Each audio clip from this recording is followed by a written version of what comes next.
Arizona is a land of deserts, canyons, and sun-bleached rocks.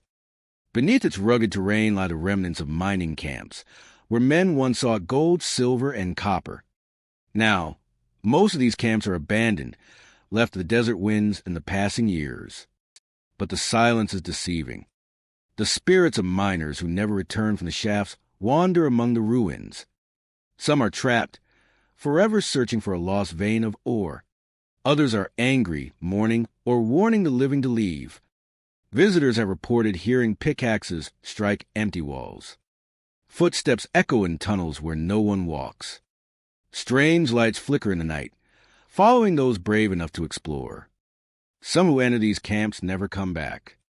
Some return, but they are changed, haunted by visions and voices from the deep. Tonight, we journey through 25 haunted mining camps in Arizona.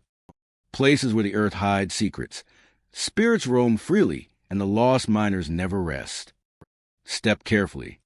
The mines remember every visitor, and some may never let you leave alive. Hello, my friend. Tonight, I welcome you into the heart of Arizona's desert, into the long-forgotten mining camps where history and the supernatural collide. Once bustling with miners, blacksmiths, and prospectors, these camps are now silent except for the whisper of the wind. Visitors report seeing ghostly figures in the abandoned cabins, hearing the clink of pickaxes in empty shafts, and feeling cold hands brush against them in the tunnels. The desert seems to remember the tragedies of those who dug too deep, the accidents that were never recorded, and the miners who vanished without a trace. Before we venture further, I have a question for you. And you saw a shadowy miner emerge from a tunnel, silently staring at you. Would you try to follow him into the darkness? Or would you run, hoping to escape the spirits that guard the mines? Think carefully. The mines have eyes, ears, and memories. Your choices tonight may determine if you remain just a visitora or the next lost soul the desert claims. Stay close, stay alert, and may the spirits of the lost miners reveal only what you are ready to see. Ghost Rock Mine sits atop a jagged hill, its remnants scattered across the rocky terrain. Rusted metal, collapsed beams, and splintered would mark the locations where miners once toiled. The wind moves through the ruins with eerie intensity, carrying the faint scent of earth and dust, and the landscape itself seems to hold its breath in anticipation of the night. Visitors often report strange lights appearing in the empty cabins.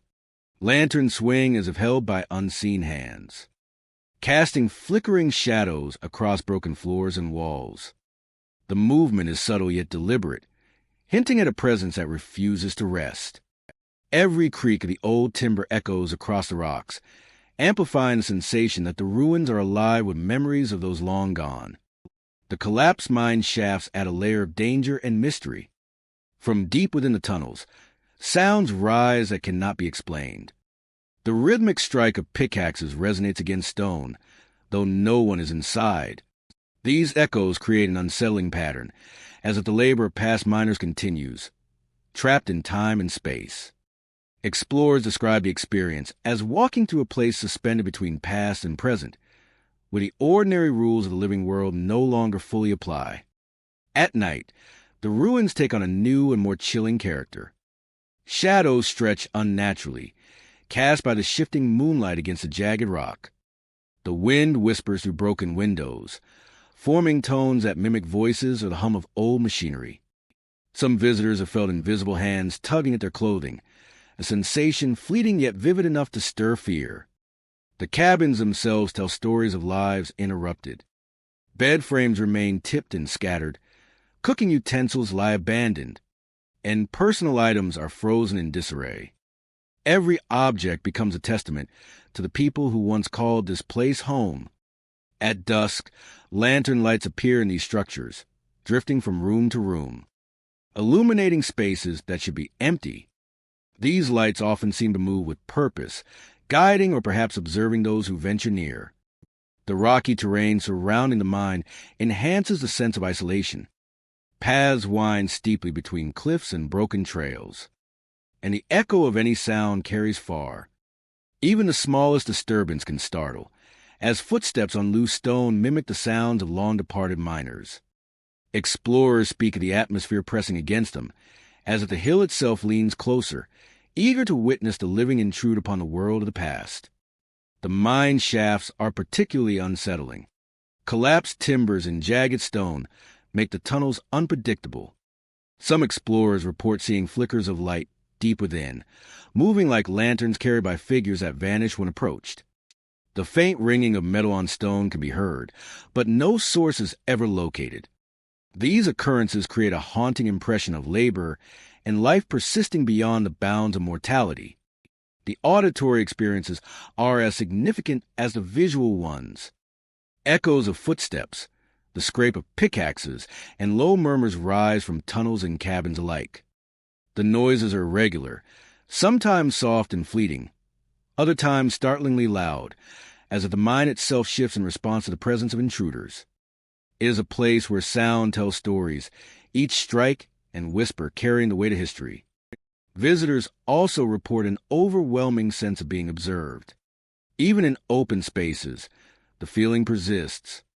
Shadows seem to gather and linger at the edge of vision. The lights in the cabins appear to follow movement, lingering near the living before retreating into darkness. It is not a threatening presence, but a reminder that the site holds the traces of countless lives, watching and waiting silently. The combination of decayed structures, shifting lights, and disembodied sounds makes decayed structures, shifting lights, and disembodied sounds makes Ghost Rock Mine more than a simple ruin. It becomes an immersive environment, a space where the past asserts itself with subtle insistence.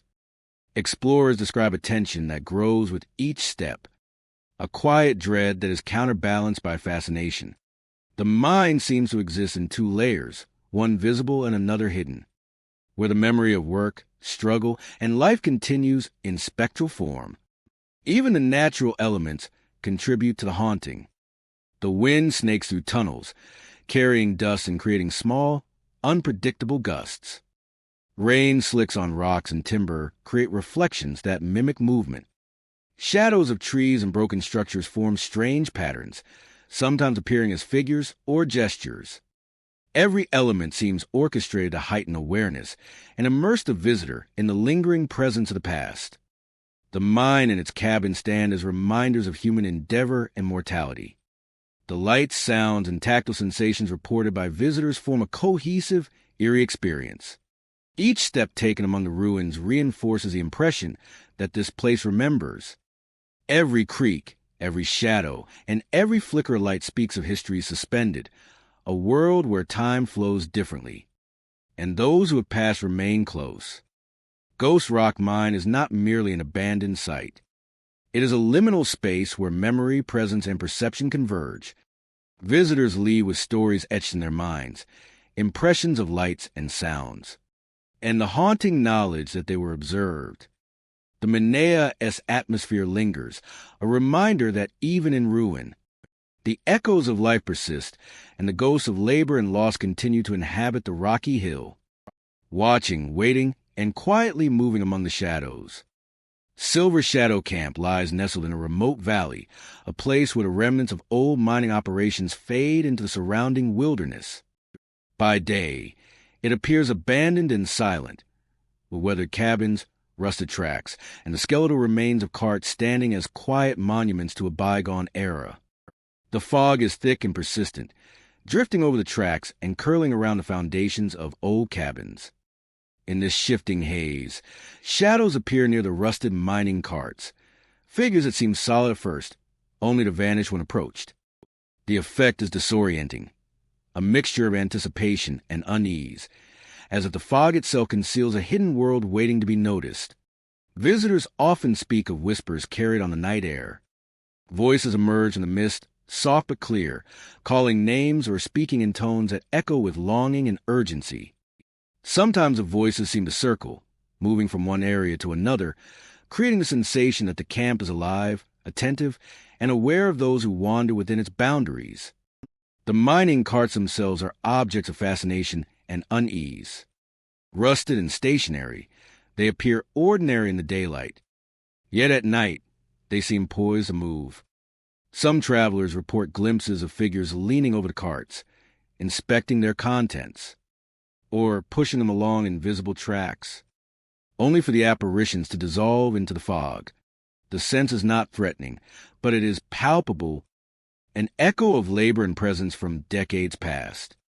The cabins and other structures contribute to the atmosphere. Windows catch the moonlight in irregular ways, reflecting fleeting shapes that vanish when examined closely. Doors creak softly despite being unmoved, and shadows stretch along the walls in ways that defy natural light. Every corner of the camp seems alive with subtle movement, creating a tension that is both intriguing and unnerving. Fog enhances the mystery, curling around railings, tracks, and piles of discarded tools. Within it, sounds are amplified and distorted. Footsteps echo strangely, whispers grow nearer or retreat, and every small noise becomes a potential signal of something unseen. The camp feels attentive, as if the spirits of its former inhabitants are still tending to their work in secret. The landscape itself seems to participate in the experience. Trees bend slightly in the wind, casting elongated shadows that reach toward the visitors. The uneven ground, scattered with rocks and debris from old mining operations, adds a sense of unpredictability. Each step must be taken carefully, yet the very act of moving draws attention, as though the camp responds to the curiosity and courage of those who walk its paths. Time behaves strangely within the camp at night. Moments stretch, and the fog creates illusions of movement that vanish when confronted. Shadows shift, figures appear and disappear, and the voices of the miners seem to follow, lingering long after the source has passed. Travelers often report feelings of disorientation, a gentle pressure in the air that leaves them aware of forces just beyond the reach of sight. The rusted mining equipment, the fog, and the skeletal structures combine to create an immersive scene. The rusted mining equipment, the fog, and the skeletal structures combine to create an immersive scene. It is not violent or aggressive, but it carries an intensity that demands respect. Observing the camp is an experience of quiet fascination, an encounter with the echoes of a laborious past that remains remarkably present despite the passage of time. Even the natural sounds of the valley take on a different character at night. The rush of wind through the trees, the distant call of nocturnal birds, and the soft movement of the river nearby are all filtered to the presence of the camp. They feel altered, as though the environment itself is attuned to the history and lingering spirits of the miners, amplifying the sense of immersion. Those who leave Silver Shadow Camp after a night encounter carry memories that remain vivid for weeks. The fog, the fleeting figures, and the whispers of miners are etched into the mind, impossible to dismiss as imagination alone. Each experience is unique, yet all travelers share the sensation that the camp is more than a collection of abandoned structures. It is a living repository of memory, a place where the past persists in a form that is both delicate and insistent. At dawn, the fog lifts and the camp resumes its ordinary appearance. Tracks, carts, and cabins look as they did by day, silent and motionless. Yet for those who cross the camp during the night, the experience lingers. Silver Shadow Camp stands as a testament to the unseen, a place where history and mystery intertwine, and where the whispers of miners continue to echo softly across the valley. Ironclad Shaft sits in the heart of a rugged mining landscape, its entrance choked with fallen timber and debris from years of neglect. The jagged remnants of rails and wooden supports jut out at odd angles, hinting at the Minea-esque former life while warning of the dangers that linger in the present. The air is heavy with dust and the scent of damp stone, carrying a silence that is both oppressive and complete. Explorers approaching the shaft often feel a weight pressing in from the darkness, a quiet anticipation that grows with every step closer. The shaft itself descends into shadow, a gaping void blocked from full view by the accumulated rubble. Those who linger report hearing footsteps echoing from deep within, deliberate and rhythmic, as though someone is moving along passageways unseen. The debris is undisturbed, the entrance silent aside from the faint groan of settling wood. The effect is disorienting, as if the mind is aware of observation and responds only when attention falters. Shadows move along the walls of the entrance, stretching and shifting with the dim light from lanterns or flashlights. Observers describe forms that twist and elongate unnaturally, sliding along the rock as if guided by a presence that cannot be perceived directly. The walls themselves seem to breathe with the darkness, the patterns of mineral veins forming shapes that vanish and reform when viewed from different angles. Every creak, drip, and distant echo adds to the sensation of being watched, a subtle but constant pressure that tightens with every moment spent near the shaft. Venturing closer, explorers feel the temperature drop noticeably. A cold draft rises from the block shaft, carrying with it the smell of damp stone, decay, and something indefinable. The air seems to hum with quiet energy, subtle vibrations that move through the feet and hands, stirring unease. Footsteps echo in counterpoint to the visitor's own, as though mirroring movement or tracking progress. It is impossible to tell whether the sounds are real, imagined, or something between, yet the effect is tangible and persistent, leaving a lingering awareness of forces unseen. Lantern light casts long, flickering shadows along the walls and debris, exaggerating forms and giving motion to what should be still. Figures appear and vanish at the edge of vision, their presence suggested rather than defined. Some observers report seeing shapes climb over rubble, glide along walls, or disappear into cracks and crevices. The interplay of light and shadow creates a sense of constant movement, an environment alive with observation, where perception is both challenged and compelled. The mind's history adds to the weight of the experience. Ironclad Shaft was once a bustling tunnel, filled with miners and the constant clatter of tools. The legacy of labor and danger seems to linger in the air, as though memory has seeped into stone and timber. Explorers sense echoes of those who came before, whether real or imagined, their presence marked by the rhythmic creaking of beams, the occasional tumble of loose rock, or the faintest whispers carried on the draft. The mind feels patient, holding stories that cannot fully be seen or touched, yet are felt in every step. Debris blocks the main shaft, yet it does little to suppress the sense of depth and vastness beyond. The darkness stretches downward indefinitely, promising hidden passageways and unseen chambers. Every sound is amplified within this void, from the drip of water to the subtle scraping of stone. Explorers report that the more attention is paid, the more active the environment feels. Shadows lengthen, echoes multiply, and the walls seem to shift imperceptibly, encouraging caution and heightening curiosity. The interaction between light, darkness, and sound creates a layered sensory experience. Lanterns illuminate dust motes that dance like tiny specters in the air. Shadows merge with the rough texture walls, forming shapes that are humanoid and yet alien. Footsteps and creaks seem to respond to the observer's movement, giving the impression of intelligence within the darkness. The combination of visual and auditory cues makes the shaft an immersive environment, where perception and reality are constantly tested. Time seems to stretch within the space.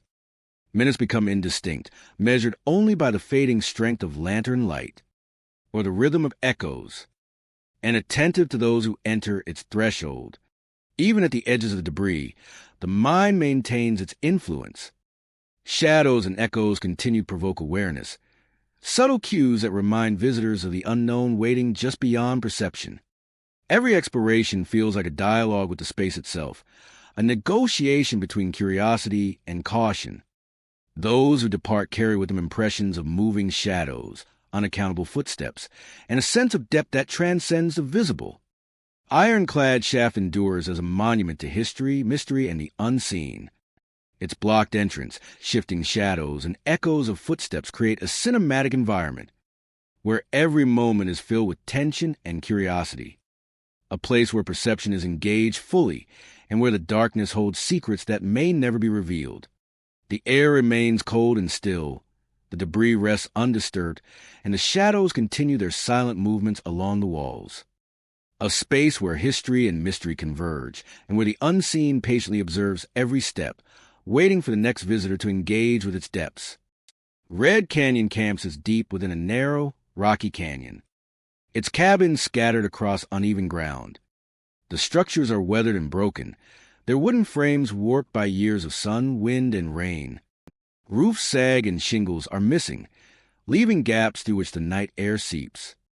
Windows are cracked or missing entirely, yet some still hold remnant of the glass that once framed the rooms. The camp feels frozen in time, a silent testament to a past long abandoned. As daylight fades, the canyon takes on a different character. Shadows stretch across the cabins and jagged rock walls, merging with the deepening gloom.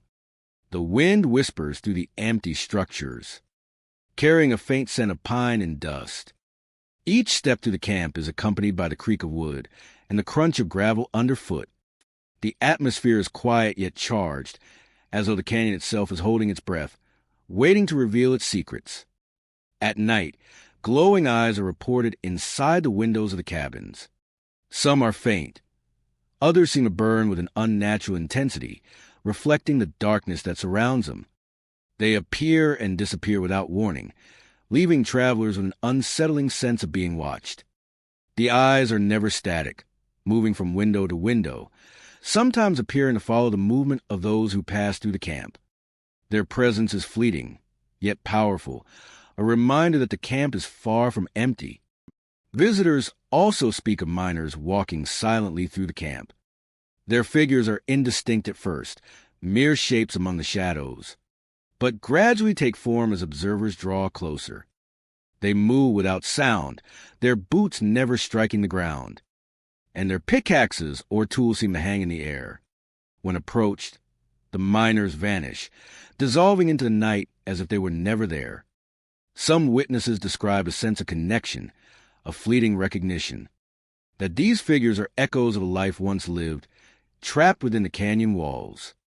The cabins themselves contribute to the eerie atmosphere. Broken doors hang from rusted hinges, and walls are splintered and worn.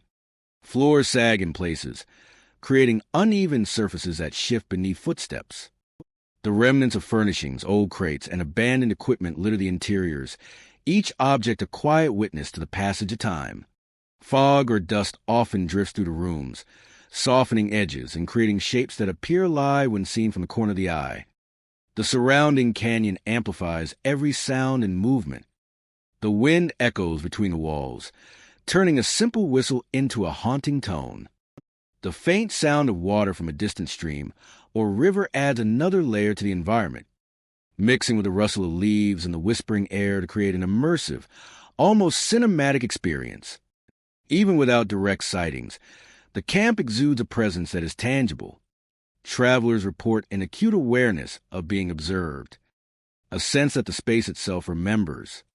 Each cabin, each pathway, and every shadow contributes to a feeling of history and lingering energy. It is a place where imagination and memory intermingle, where the mind is both invited and tested as it navigates the abandoned structures and the canyon's natural contours. The miners and glowing eyes are only part of the experience. Some visitors speak of distant movements within the cabins, subtle shifts that suggest unseen figures pacing or standing at the edges of vision. Shadows stretch and distort with the light of flashlights or lanterns, creating fleeting shapes that vanish when examined directly. The effect is cumulative, layering tension and curiosity, in a way that draws travelers deeper into the camp's history and mystery. Local lore enhances the sense of intrigue.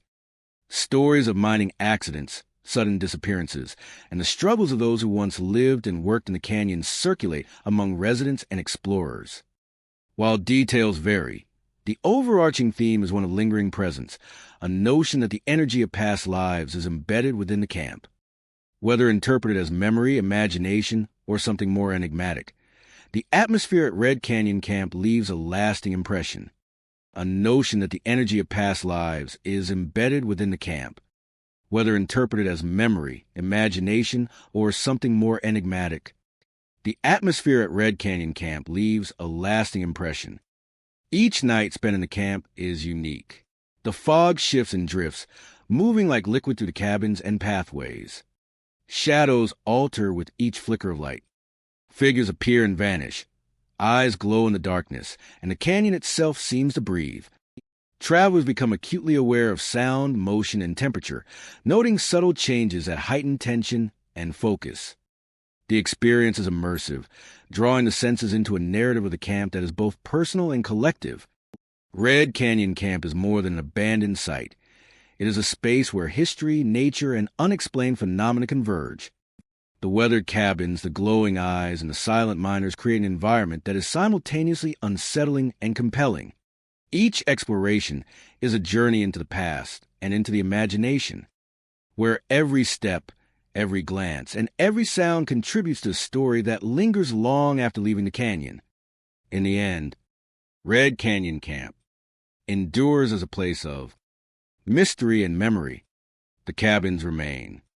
Weathered and broken, the canyon walls rise like silent witnesses, and the phenomena of night continue to captivate and unsettle, and a place of mystery and memory, and the past and present coexist in the shadowed quiet of the canyon of mystery and memory coexist in the shadowed quiet of the canyon of mystery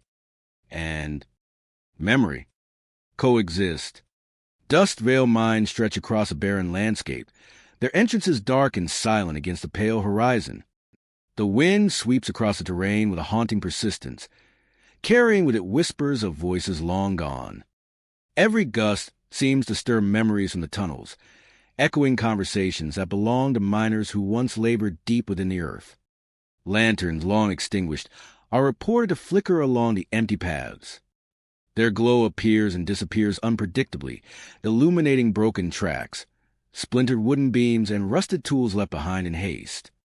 Visitors speak of these lights as if guided by unseen hands, moving just beyond reach, inviting travelers deeper into the maze of tunnels and ruins. The effect is subtle, yet unmistakable, drawing the living into a world suspended between past and present. The tunnels themselves are labyrinthine, carved into the earth with the patience and sweat of those who came before. Shadows twist along the walls, shaped by flickering lights. Explorers often feel an invisible presence brushing against them, gently yet insistent, as though the spirits of the miners are guiding or warning those who wander too far. It is a sensation that is both unnerving and compelling, a reminder that these mines are alive with history. Each step along the dusty paths brings new sounds. A faint scrape of metal on stone, a distant echo of voices, and the occasional low murmur emerge from the darkness. These auditory traces create an atmosphere thick with tension, a sense that the minds are aware of every movement. Even when no one is visible, the feeling of being observed persists, and travelers report moments when they swear a figure has passed behind them, only to find empty corridors. Outside the tunnels, the landscape offers its own mysteries. Wind-carved rock formations create strange silhouettes that resemble figures standing at attention. Shadows shift with the movement of the sun, giving the impression that the terrain itself is watching. Dust swirls across abandoned equipment, forming patterns that suggest footprints where none exist. The natural elements combine with the remnants of human activity to create a world where perception and memory intertwine. The cabins near the mine entrances tell stories of lives abruptly abandoned. Tools remain on workbenches. Clothing hangs from hooks as if recently removed.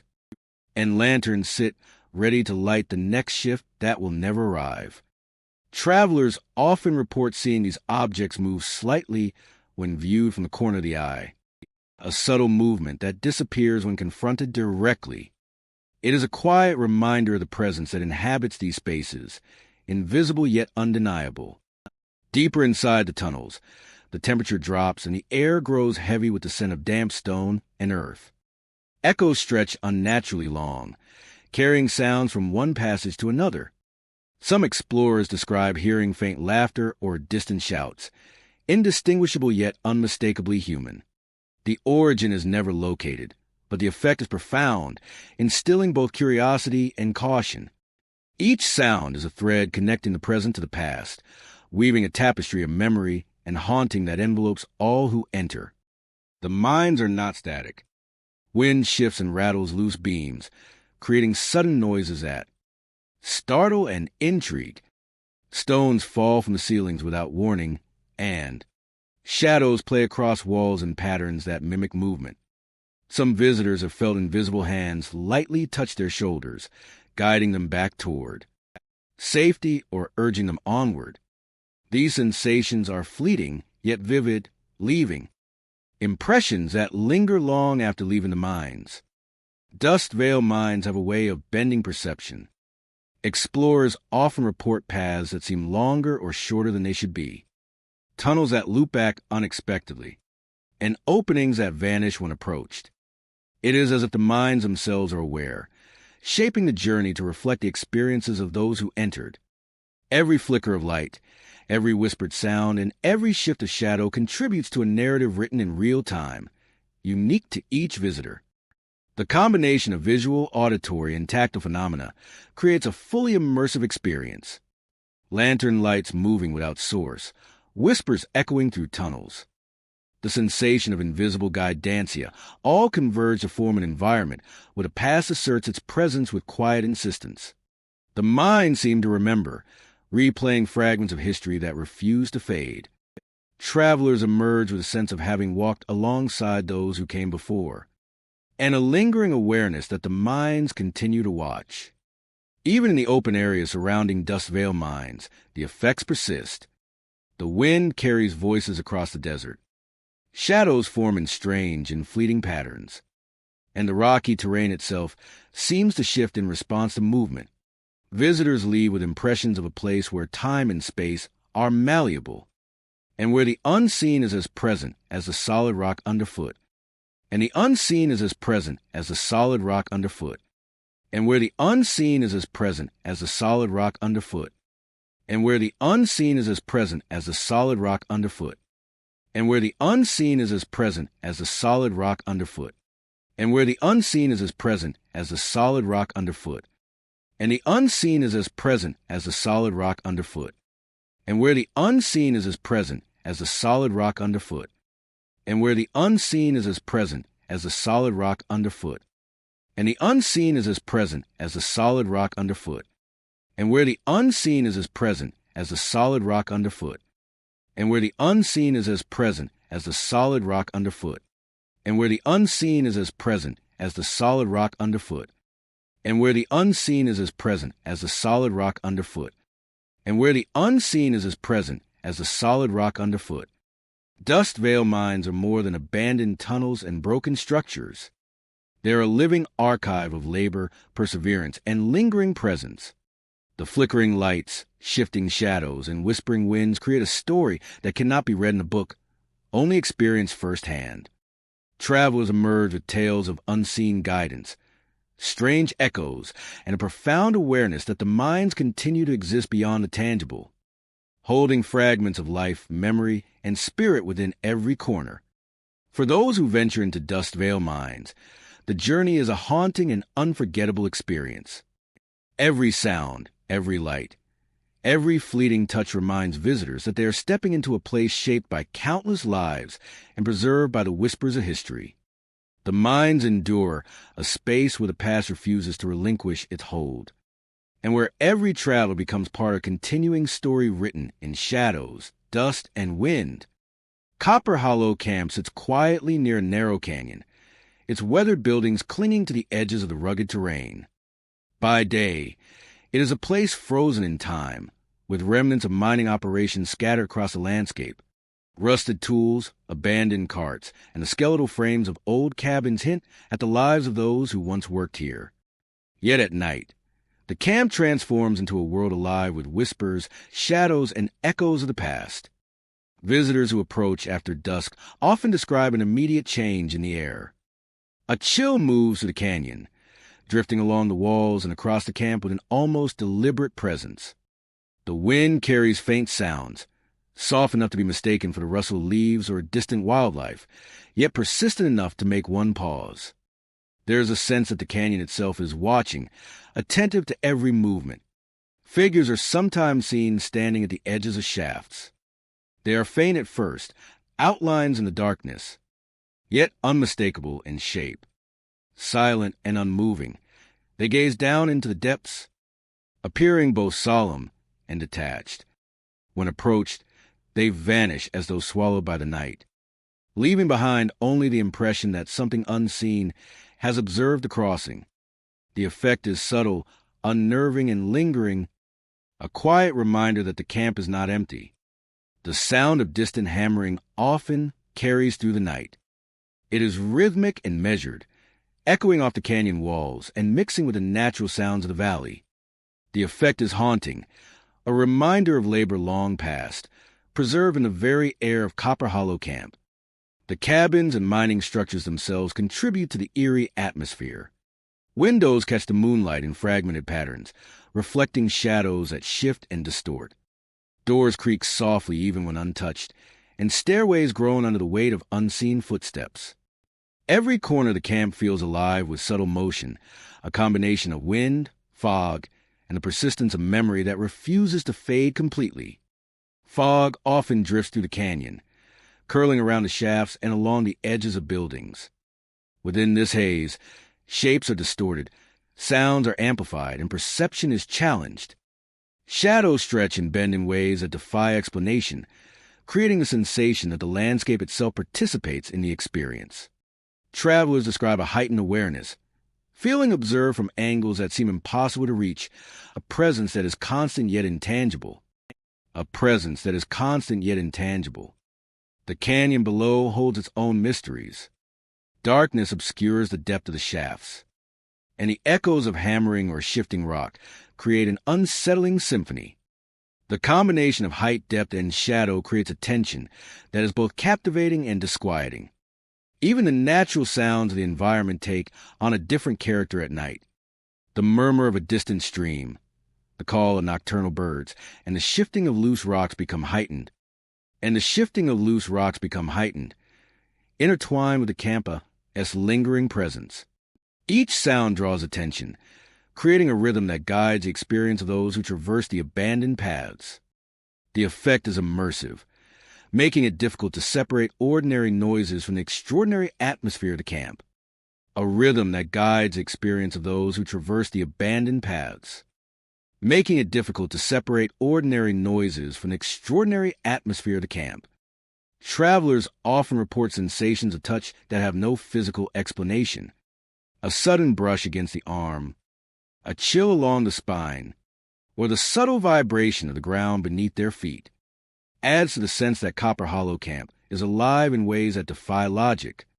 Objects sometimes move slightly, tools tipping or carts shifting, as if guided by unseen hands. These phenomena are subtle, yet they reinforce the feeling that the past inhabits the camp alongside the living. Time feels altered within the camp at night. Moments stretch, shadows linger longer than they should, and sound seems to circle, appearing near then receding into the distance. The experience creates both tension and fascination, a mixture of fear and curiosity that draws visitors further into the mystery of Copper Hollow Camp. Every crossing, every step along the canyon edge becomes a journey into a space where the ordinary world is suspended. By dawn, the camp returns to quiet normalcy. The fog dissipates, shadows retreat, and the sounds of hammering vanish. Yet those who walk the paths during the night carry the memory of figures at the shafts, whispers that call their names, and the rhythmic hammering that seem to echo from the past. Copper Hollow Camp remains a place where history and mystery converge, where the echoes of miners continue to linger, and where the canyon holds secrets that endure long after the night has passed. Every visitor leaves with an impression of the extraordinary. The figures, the whispers, the distant hammering, and the persistent presence of the past create an experience that is impossible to forget. Copper Hollow Camp is more than a mining settlement. It is a threshold between what is seen and what is felt, a space where courage, curiosity, and the unknown intersect, in quiet, haunting harmony. Phantom Vein Camp lies deep in a remote valley, its buildings now weathered and crumbling after decades of abandonment. Once a prosperous mining site, the camp bustled with life, the sound of hammers striking rock, carts rattling over rails, and voices calling through the tunnels. The sound of hammers striking rock, carts rattling over rails, and voices calling through the tunnels. The sound of hammers striking rock, carts rattling over rails, and voices calling through the tunnels. The sound of hammers striking rock, carts rattling over rails, and voices calling through the tunnels. Today, the structures are skeletal remnants of that history, cabins sagging under the weight of time, and the main shaft partially collapsed, leaving only shadows and echoes where work once thrived. Cabins sagging under the weight of time, and the main shaft partially collapsed, leaving only shadows and echoes where work once thrived. And the main shaft partially collapsed, leaving only shadows and echoes where work once thrived. Leaving only shadows and echoes where work once thrived. Where work once thrived. Travelers approaching the camp often notice the silence first. The wind moves through broken windows and empty door frames, carrying the scent of damp wood and earth. Footsteps crunch on gravel and broken boards. Yet in this quiet, the sound seems amplified, each movement resonating against walls that have absorbed years of activity. It is in this stillness that many begin to sense the presence of what remains. Echoes of the past lingering in ways that feel almost tangible. Explorers report seeing faint figures moving among the debris. Miners carrying tools appear in tunnels and doorways, moving deliberately yet silently through areas that are blocked or collapsed. At first, these glimpses are peripheral, seen only out of the corner of the eye, but sometimes they linger, briefly visible as shadows of the camp's former inhabitants. The movements are meticulous, almost mechanical, repeating tasks that seem long abandoned, as if the camp itself insists on reenacting its past labor. Inside the cabins, the atmosphere grows heavier. Floors creak underfoot, and the walls seem to exhale the stories of countless miners who lived and worked here. Some explorers report hearing cries, shouting, and murmurs emerging from empty rooms, sounds that echo across the camp yet have no visible source. The effect is subtle but persistent, layering the environment with an intangible presence. Each noise feels like a fragment of memory preserved in the air, a reminder that the lives of the camp's residents continue to resonate even after their absence. The main shaft of Phantom Vein Camp is particularly compelling. Partially collapsed, it descends into darkness that seems to stretch endlessly.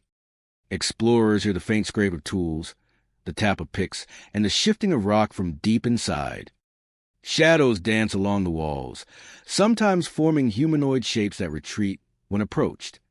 The experience is immersive, drawing attention to every subtle sound and movement, creating the sense that the mind is not entirely empty, that it holds fragments of its former life in every crevice and shadow. Outside, the environment of the camp adds to its eerie ambience. Trees have grown close to the cabins and shafts, their branches forming natural arches that filter sunlight into muted patterns. The wind carries whispers through broken windows and collapsed corridors, and sunlight glinting off rusted metal surfaces casts fleeting reflections that appear to move independently. The combination of natural and human-made elements creates a setting that is cinematic and unsettling, a space where history and mystery intertwine seamlessly. Travelers often notice a change in perception as they explore. Time seems to stretch and bend within the camp, the rhythm of day and night muted by the dense forest and narrow valley walls. Sounds become sharper, shadows more distinct, and every movement feels observed. Some describe the sensation of being followed, not in a threatening way, but with a quiet awareness, as if the camp itself is attentive to those who tread its planks and paths. Collapsed tunnels hold the deepest mysteries. Within them, light filters only faintly, reflecting off damp rock and loose debris. Miners are occasionally glimpsed moving along passages that seem impassable, Their tools raise as a continuing work long after the camp fell silent. Echoes of the presency of footsteps, shifting stone, whispered words that linger in the air. The tunnels create an immersive experience that engages sight, sound, and intuition, leaving visitors acutely aware of the delicate boundary between the living world and the camp's spectral echoes. The cabins, though decayed, preserve elements of daily life. Rusted cooking utensils, weathered furniture, and personal belongings remain, casting shadows in lantern light or sunlight streaming through holes in the walls. The interplay between the tangible remnants of human life and the intangible presence of past residents heightens the camp's mystique. Visitors often find themselves drawn to examine these details, knowing the way shadows twist across objects or how sounds echo in rooms with no apparent source. Even the surrounding forest seems part of the experience. The rustle of leaves, the occasional call of distant wildlife, and the shifting light create a backdrop that frames the camp in a living context. It enhances the feeling that Phantom Vein Camp exists as a space caught between eras, where natural cycles continue around a place suspended in memory and spectral presence. The contrast of motion outside and the frozen echoes inside heightens the sensation of tension and wonder. Phantom Vein Camp leaves a lasting impression on those who explore it. Shadows moving along walls, the sounds of miners at work, and cries from empty cabins create an atmosphere of constant engagement and subtle unease. Every step, every glance, every sound contributes to the sense that the camp is alive in its own way, preserving memory, presence, and the traces of human endeavor. Travelers depart with a heightened awareness of the unseen, carrying with them the echo of labor and life, preserving memory, presence, and the traces of human endeavor. The legacy of the camp continues to linger among the collapsed shafts and abandoned buildings. That continues to linger, a lasting impression on those who explore it, among the collapsed shafts and abandoned buildings. That creates an atmosphere of constant engagement and subtle unease. And the cries from empty cabins contribute to the sense that the camp is alive in its own way, and the legacy of labor and life. The camp endures as a testament to its history and its mystery. Structures crumble slowly, tunnels remain partially intact, and shadows play upon the walls. Yet the presence of the past is persistent and compelling, offering visitors a glimpse into the enduring spirit of a place once alive, now resonating with quiet, spectral echoes,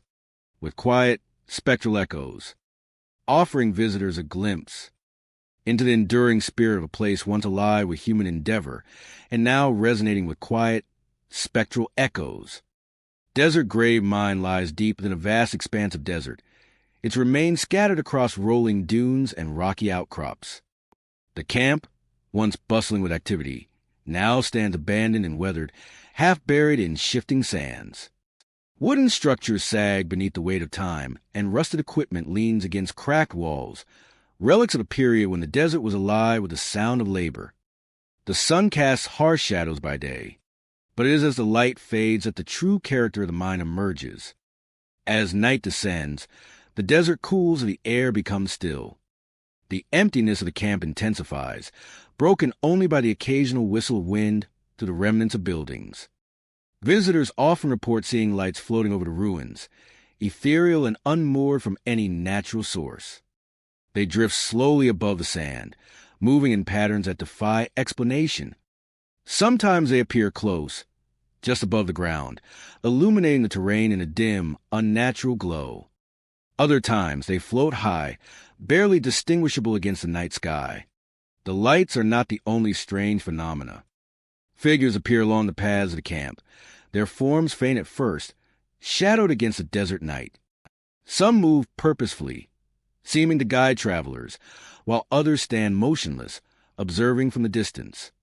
When approached, these figures often vanish, dissolving into the darkness or blending seamlessly with the ruins. Those who have followed them report a sense of both curiosity and unease, feeling pulled toward areas that are unstable or dangerous. The desert surrounding the mine is both harsh and unforgiving. Sands shift constantly with the wind, creating unstable ground and concealing treacherous drops.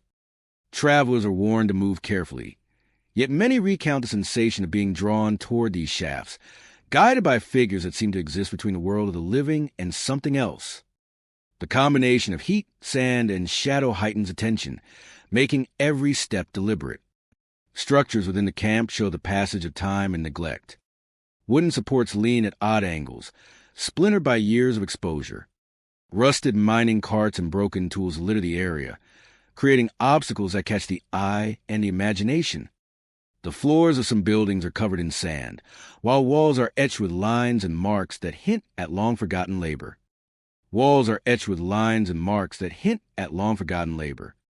Sightings of figures are often accompanied by subtle changes in the environment.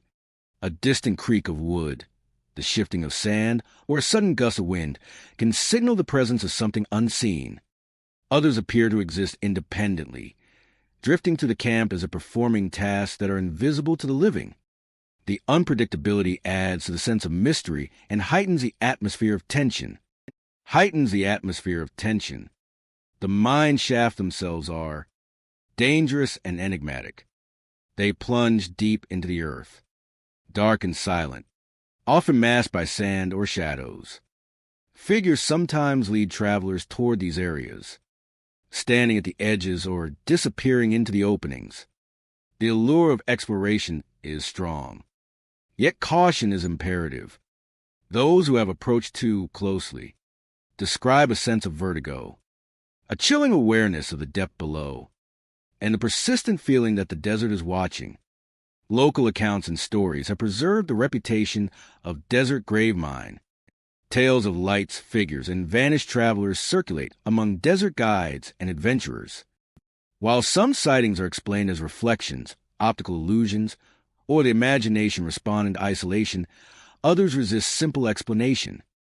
The combination of environmental hazards, abandoned structures, and unexplained phenomena creates an enduring legend, making the mine a place of fascination and apprehension for all who encounter it.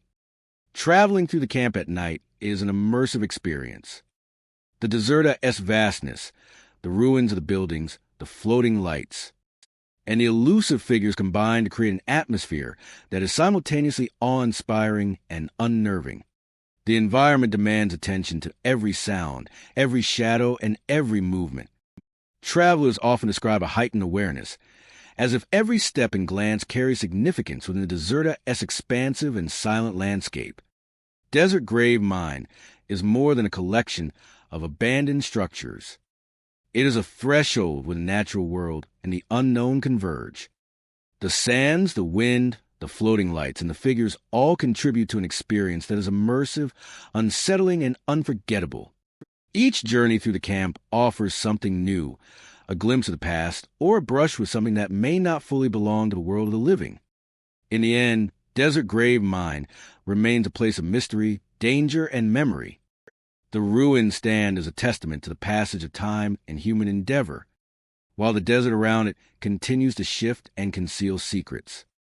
The lights and figures that appear at night serve as reminders of the camp's lingering presence, and travelers leave with impressions that linger long after departing. It is a place that invites exploration, reflection, and respect, where the line between the known and the unknown is drawn in sand, shadow, and the glow of something just beyond understanding.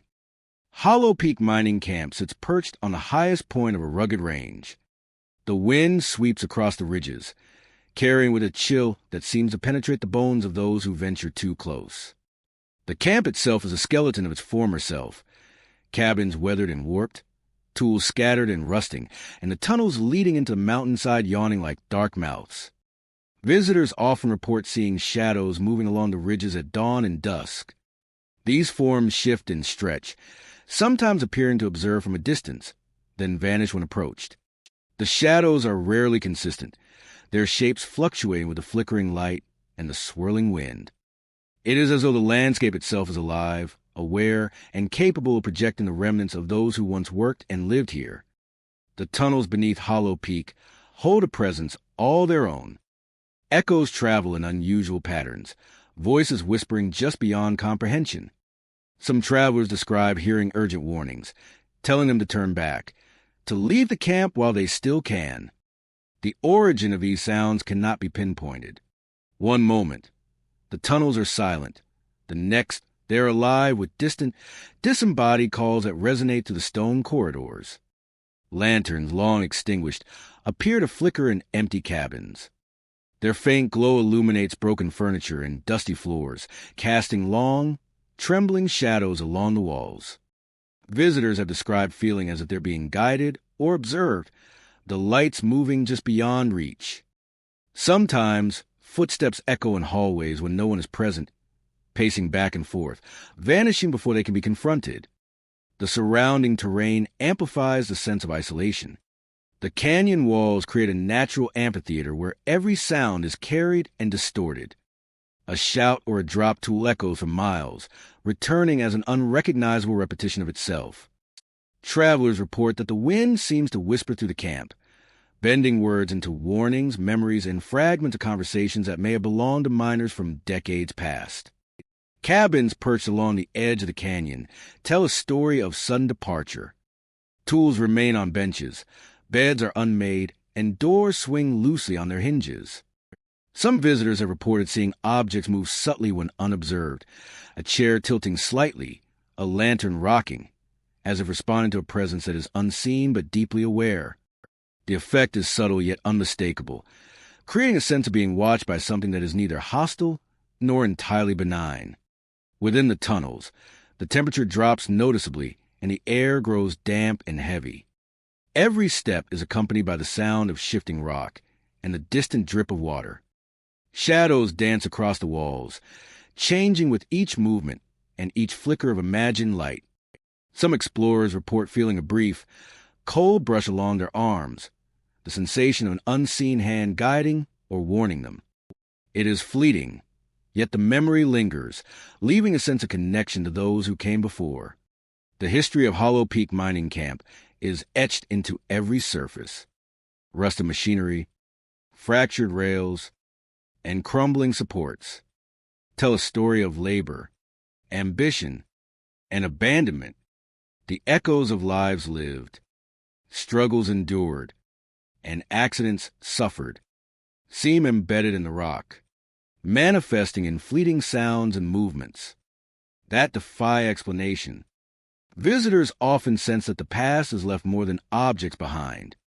The echoes of lives lived, struggles endured, and accidents suffered seem embedded in the rock, manifesting in fleeting sounds and movements that defy explanation.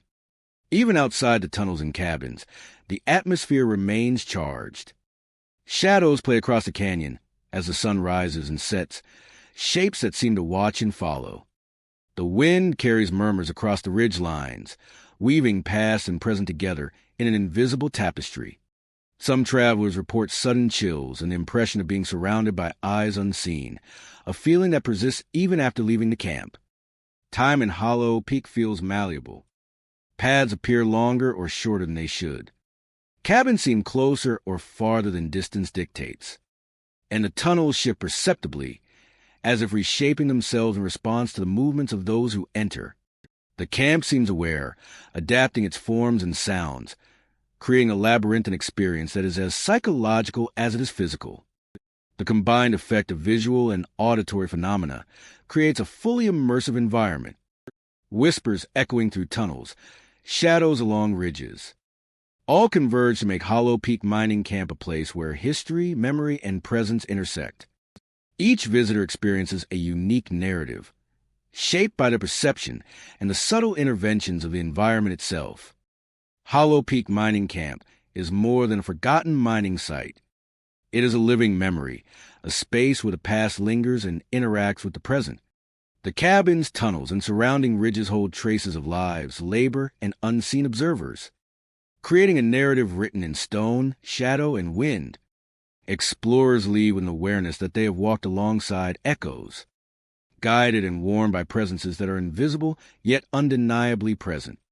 For those who venture into Hollow Peak, the experience is unforgettable. Every flicker of light, every whisper, and every shifting shadow is a reminder that the camp is alive with history, memory, and the intangible presence of those who once called it home. Travelers depart carrying not only stories of what they saw and heard, but a sense that Hollow Peak continues to observe, to remember, and to exist beyond the bounds of time. Silent Creek Camp rests at the edge of a forested valley, where the creek winds its way through the abandoned settlement.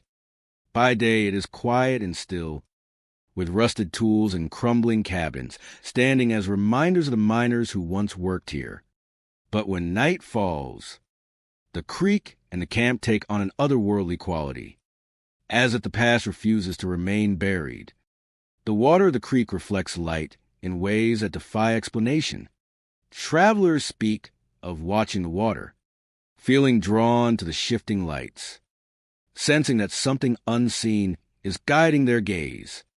Footsteps follow those who walk along the creek at night. They are soft, deliberate, and unrelenting, echoing to the valley in a pattern that mirrors the movements of the living. Yet when turned toward, the sounds vanish, leaving only the sound of water flowing over rocks and the whisper of wind through the trees. The effect is subtle but persistent, a constant reminder that the camp is not entirely empty. Figures sometimes appear in the creek itself. Travelers report glimpsing miners standing in water up to their knees, faces pale and motionless, staring silently into the distance, as if they are aware of those nearby. They do not speak, they do not move, and yet their presence is deeply felt, a weight that lingers long after they disappear into the night. The cabins and mining structures surrounding the creek enhance the sense of mystery. Weathered with creaks in the wind, shadows twist along walls, and doors groan as if moved by invisible hands. Every corner seems to hide a story. Every window catches the moonlight in strange ways, reflecting images that vanish when confronted. The camp itself feels alive, holding the memories of labor and life in a state that defies time. Fog often rolls in from the creek, curling over the water and around the buildings. Within this mist, perception shifts. Shadows bend and stretch, and the sound of footsteps grows louder, softer, or moves in unexpected directions. The fog transforms the landscape into a world where the ordinary rules of space and movement no longer fully apply, heightening awareness and intensifying every sensation. The fog transforms the landscape into a world where the ordinary rules of space and movement no longer fully apply, heightening awareness and intensifying every sensation. Even the sounds of the natural environment take on a different quality at night. The rustle of leaves, the distant call of nocturnal birds, and the splash of water against rocks are amplified and altered in ways that seem purposeful. The camp, the creek, and the surrounding forest all appear attuned to one another, creating an atmosphere that is both immersive and unsettling. Travelers sometimes experience sensations that cannot be explained. A sudden brush against an arm, a cool draft across the back of the neck, or the subtle vibration of the ground underfoot creates the impression of unseen presence. Objects near the water, such as abandoned buckets or mining tools, occasionally shift or tilt as if nudged by invisible hands. These subtle events contribute to the feeling that Silent Creek Camp is inhabited by echoes of the past. The water itself carries ripples move without wind or disturbance. Reflections twist unnaturally. Shadows appear to move independently. The creek feels aware of the living, responding in quiet, mysterious ways. A rhythm here, a subtle pulse, merging with the whispers and footsteps, forming a symphony of the unseen. Time within the camp feels altered. Moments stretch, shadows linger longer than they should, and sounds echo in patterns that seem impossible to trace.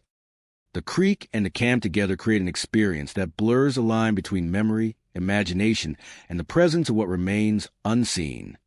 Even as dawn approaches and the mist lifts, the memory of the night remains vivid. Lantern-like reflections fade from the water. Footsteps vanish into silence, and the figures in the creek dissolve with the morning light. Yet for those who experience the camp after dark, the sensations linger. The faint whispers, the shifting shadows, and the silent gaze of miners standing in water remain etched in memory. Silent Creek Camp is more than a former settlement. It is a place where the past and present coexist in subtle, haunting harmony. The creek, the fog, and the echoes of labor create an environment that is both captivating and enigmatic. Every crossing of its paths becomes an encounter with a living memory, a space where the unseen and the ordinary merge in quiet, compelling ways. The camp continues to draw visitors, those seeking mystery and the subtle thrill of the unexplained. Each journey through the shadows of the cabins, along the banks of the creek, and past the ghostly figures in the water becomes a story that endures long after leaving. Silent Creek Camp is a testament to the persistence of history, memory, and the lingering presence of those who once labored along its shores. Blackstone Camp lies abandoned in a remote valley, its wooden cabins and rusted machinery scattered across the landscape like remnants of a forgotten era. The wind moves through the ruins with a constant whistle, carrying the scent of damp wood, earth, and metal corroded by time. Each gust stirs loose boards and shifts dust across broken floors, creating a soundscape that is both desolate and alive, as if the camp itself breathes in quiet rhythm. Travelers who approach the camp often feel a weight in the air, a subtle tension that grows with every step. Shadows stretch unnaturally across the walls of the cabins, and the skeletal frames of machinery seem to loom with intent. Even in daylight, the camp carries a haunting presence, but it is at night when the experience becomes immersive. The darkness allows whispers, movements, and fleeting shapes to emerge in ways that defy explanation, drawing visitors into memory and atmosphere to sight. Figures are sometimes glimpsed walking among the ruins, faint outlines appearing between the cabins and broken equipment. They move with purpose, carrying pickaxes and tools, reenacting tasks long abandoned. At first, these shapes are peripheral, noticed only out of the corner of the eye, but occasionally they linger, their motions deliberate and fluid, suggesting that the camp remembers and replays its history even without living witnesses. Whispers travel through night air, carried on the wind that snakes through gaps in cabins and between rusted machinery. Voices are faint but distinct, murmuring words like help and get out. They echo across the camp, fading into the shadows, leaving a lingering impression that is impossible to ignore. Visitors report that the whispers seem to respond to attention, growing more insistent when curiosity or caution falters, and vanishing when the focus sharpens. The phenomenon is subtle, yet imposes an undeniable presence upon all who enter. The cabins themselves are hollow and fragile, doors hanging from rusted hinges, and windows broken or missing entirely. Floors creak underfoot, amplifying the smallest movements, and walls warped by time appear to lean with the weight of unseen observers. Inside, the remnants of daily life remain, from rusted cooking tools to scattered boards, hinting at the lives that once filled the space. Light filtering through holes casts moving shadows across surfaces, creating the illusion of motion even in the absence of visible figures. The machinery scattered across Blackstone Camp adds another layer of complexity. Broken rails, corroded gears, and the skeletal remains of mining equipment lie in frozen positions. Yet they interact with light and wind in ways that suggest subtle animation.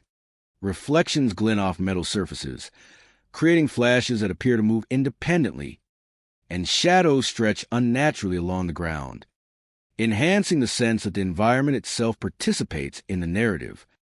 Every movement in the camp, no matter how slight, becomes amplified by the interplay of light, texture, and sound. This adds another layer of complexity.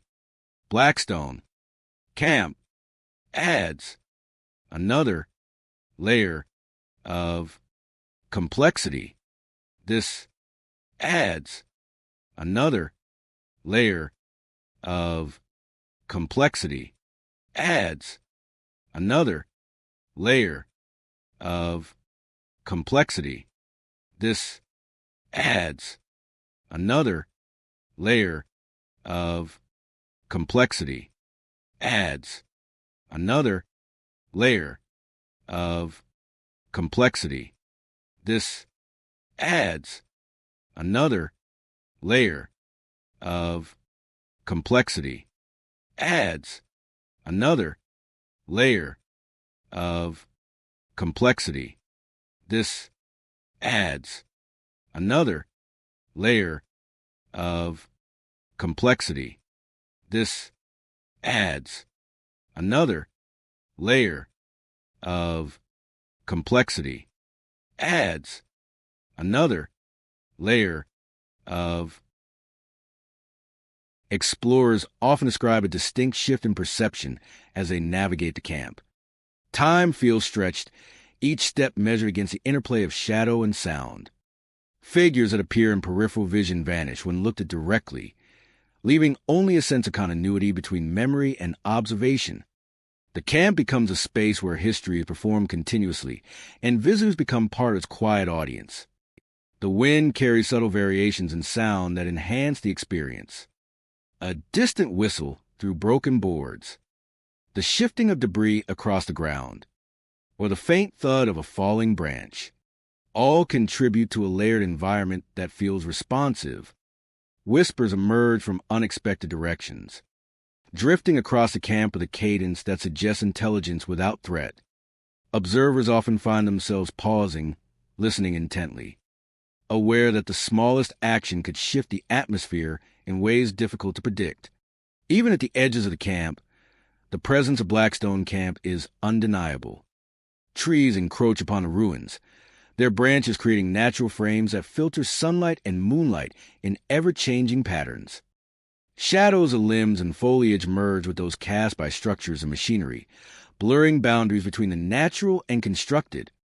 The interplay of these elements heightens the sense of liminality, the feeling that one stands between eras, witnessing the residue of lives and labor that continue to ripple through time. Explorations of the camp often leave lasting impressions. The combined effect of flickering figures, persistent whispers, and the soundscape of wind through ruins creates an experience that is immersive and unforgettable. Observers describe a sensation of being watched without direct threat, as if the camp acknowledges presence while preserving its secrets.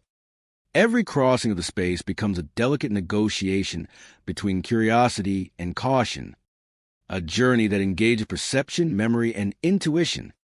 Blackstone Camp endures as a site of quiet power, where wind, shadow, sound, and history converge. The figures that appear, the whispers that drift through the night, and the subtle animation of abandoned structures form an environment that is cinematic, immersive, and mysterious. Visitors depart, carrying the echoes of the camp with them, impressions of labor and presence that linger in thought long after the valley is left behind. The wind continues to whistle through cabins and machinery. Figures move silently between ruins. Whispers drift across the night air. Blackstone Camp remains patient, preserving its history and mystery, offering encounters that are as subtle as they are compelling. It is a space where perception, memory, and presence intersect, inviting travelers to witness the unseen and feel the enduring imprint of a place where the past refuses to remain silent. Iron dust mines stretch across a barren landscape, their entrances dark and foreboding against the ochre-colored earth. The shafts plunge into ground with a depth that seems endless, disappearing into shadows that absorb all light. Rusted beams and broken machinery lie scattered around the entrances, remnants of time when the mines were alive with labor and purpose. Today, silence dominates, broken only by the wind moving across the open terrain, or the occasional shifting of sand and rock. The air around the mines carries a strange weight, thick with dust and the faint metallic scent of iron. Every step toward the entrances feels deliberate, as if the earth itself resists intrusion. Visitors often describe a sensation of anticipation, a tension that grows as the darkness of the shaft swallows the light. The mines are more than a physical location. They are an experience of space and perception, where the ordinary laws of reality seem to bend under the weight of history and presence. Inside the shafts, the atmosphere changes dramatically. Shadows stretch along jagged walls, and the beams of flashlights illuminate textures worn smooth by decades of excavation. The deeper one ventures, the more the space seems to expand unnaturally, giving the impression that the mine is infinite. It is here that visitors report the most unsettling experiences, the moments that blur the line between physical reality and something far more enigmatic. Sounds are a constant presence in iron dust mines. Many visitors hear the unmistakable rhythm of mining work. The scrape of picks against rock, the distant rumble of carts on rails, the echo of boots on timber floors. Yet when they turn to investigate, the sounds have no source. The mines appear empty, devoid of life, yet the noises persist, filling the tunnels with a ghostly reminder of past activity. Some describe the sounds as faint and distant, others as startlingly close, as though someone is just beyond the edge of perception. Equally unnerving is the sensation of falling. Travelers report moments when the floor seems to vanish beneath them, a sudden drop that triggers the body as instinctive response to gravity. Heartbeats accelerate, and balance is tested. Yet in every case the fall is illusory. Moments later, the ground feels solid once again, leaving only the lingering impression of danger and the Minda-esque struggle to reconcile perception with reality. These episodes add a surreal quality to the exploration, a reminder that the mines are governed by forces that cannot be easily explained. The mine shafts themselves are intricate and complex.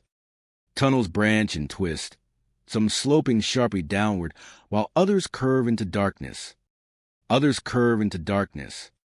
Broken ladders and collapsed beams block paths, requiring careful navigation. Dust hangs in the air, disturbed by movement and catching the light in streaks that suggest shapes where none exist. Every creak, every echo, and every shadow contributes to the impression that the mines are alive, responsive to the presence of those who enter. Despite the desolation, there is a profound sense of history embedded within the mines. Layers of sediment and mineral deposits tell the story of labor, endurance, and struggle. Tools abandoned decades ago still rest in corners, their edges dulled by time yet intact, silently recalling the hands that once wielded them. The environment holds memory in a tangible way, and visitors often report feeling the weight of countless lives moving to the tunnels long before they arrived. Some explorers encounter fleeting figures, shapes glimpsed at the edges of vision. They may appear briefly, shifting in and out of shadow, vanishing before full focus can be achieved. Others report hearing distant voices or footsteps that do not correspond with any visible source. These phenomena heighten the sense of immersion, creating an experience that engages both mind and body, and transforming the mines from a historical site into a place of psychological and emotional intensity. The deeper chambers hold a unique ambience. Cool air flows through narrow passages, and silence dominates in a way that is almost tangible. Light sources illuminate dust motes that drift lazily in the beams, giving the impression of motion where there is none.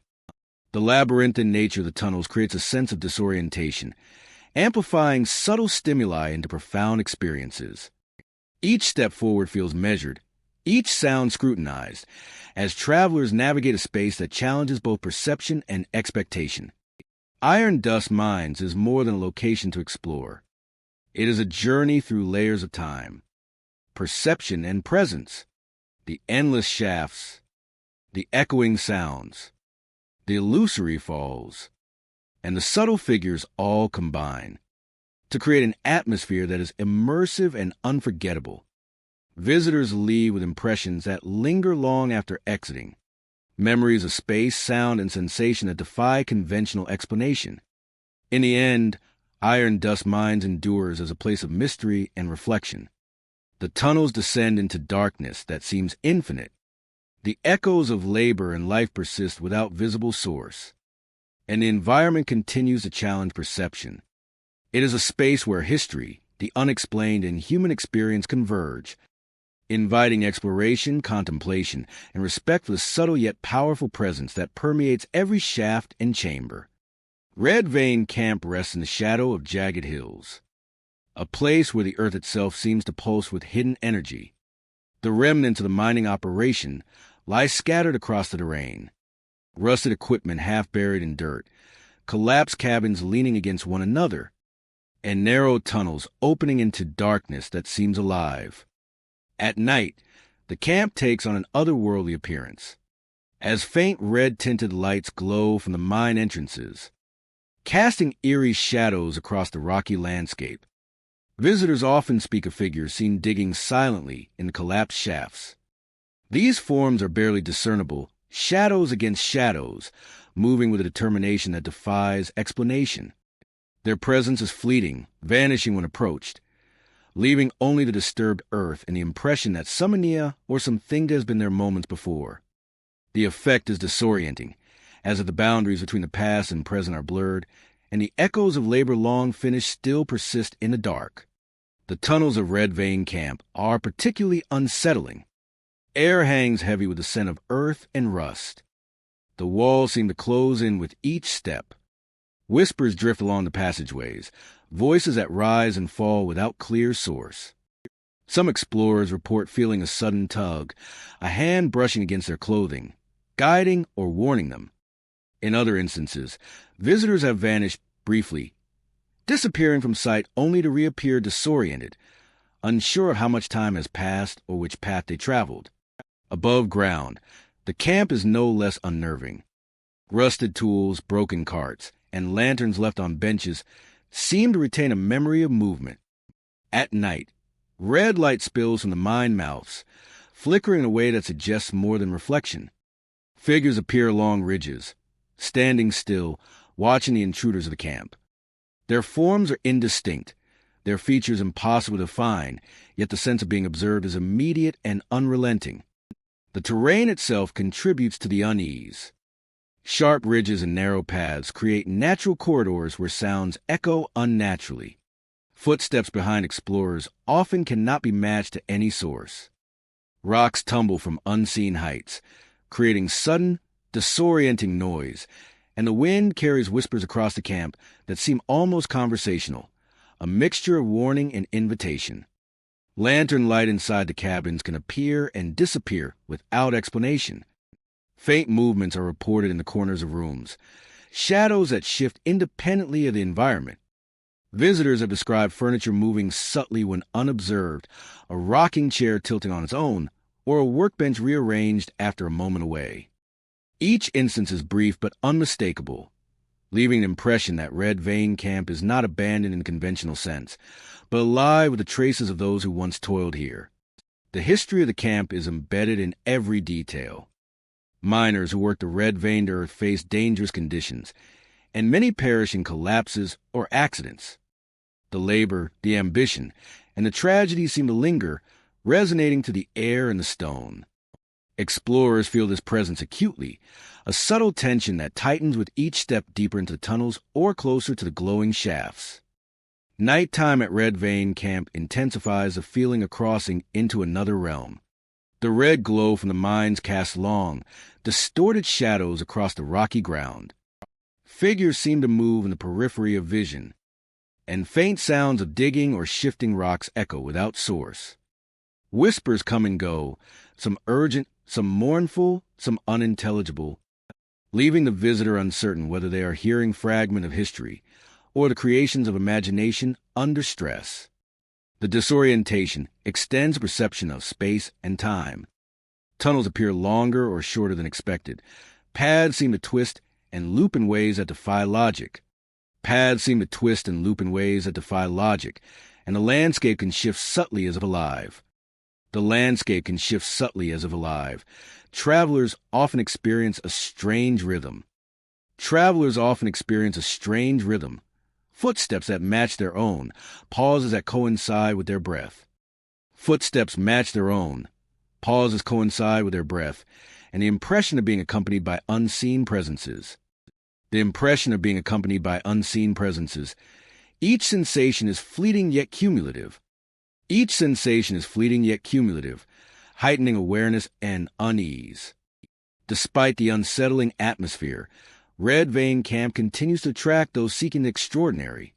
Explorers and historians alike are drawn to its stories, its echoes of labor, and its spectral phenomena.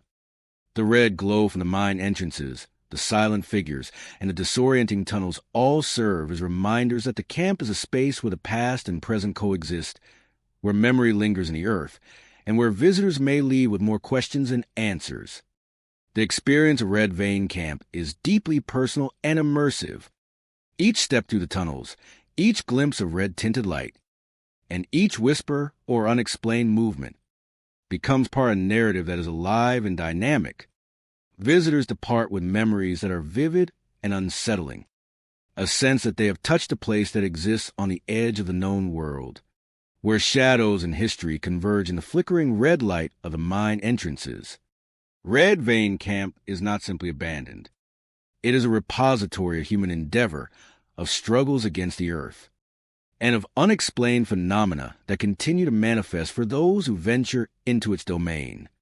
The glowing shafts, the silent figures, and the echoes of vanished miners make the camp a place where the ordinary rules of perception do not fully apply. Travelers leave carrying the sense that the land itself watches and remembers, and that every exploration is a step into a living history of labor, mystery, and the unexplained. For those who walk among the tunnels, cabins, and glowing mine entrances, Red Vein Camp is a reminder that even in desolation, presence remains.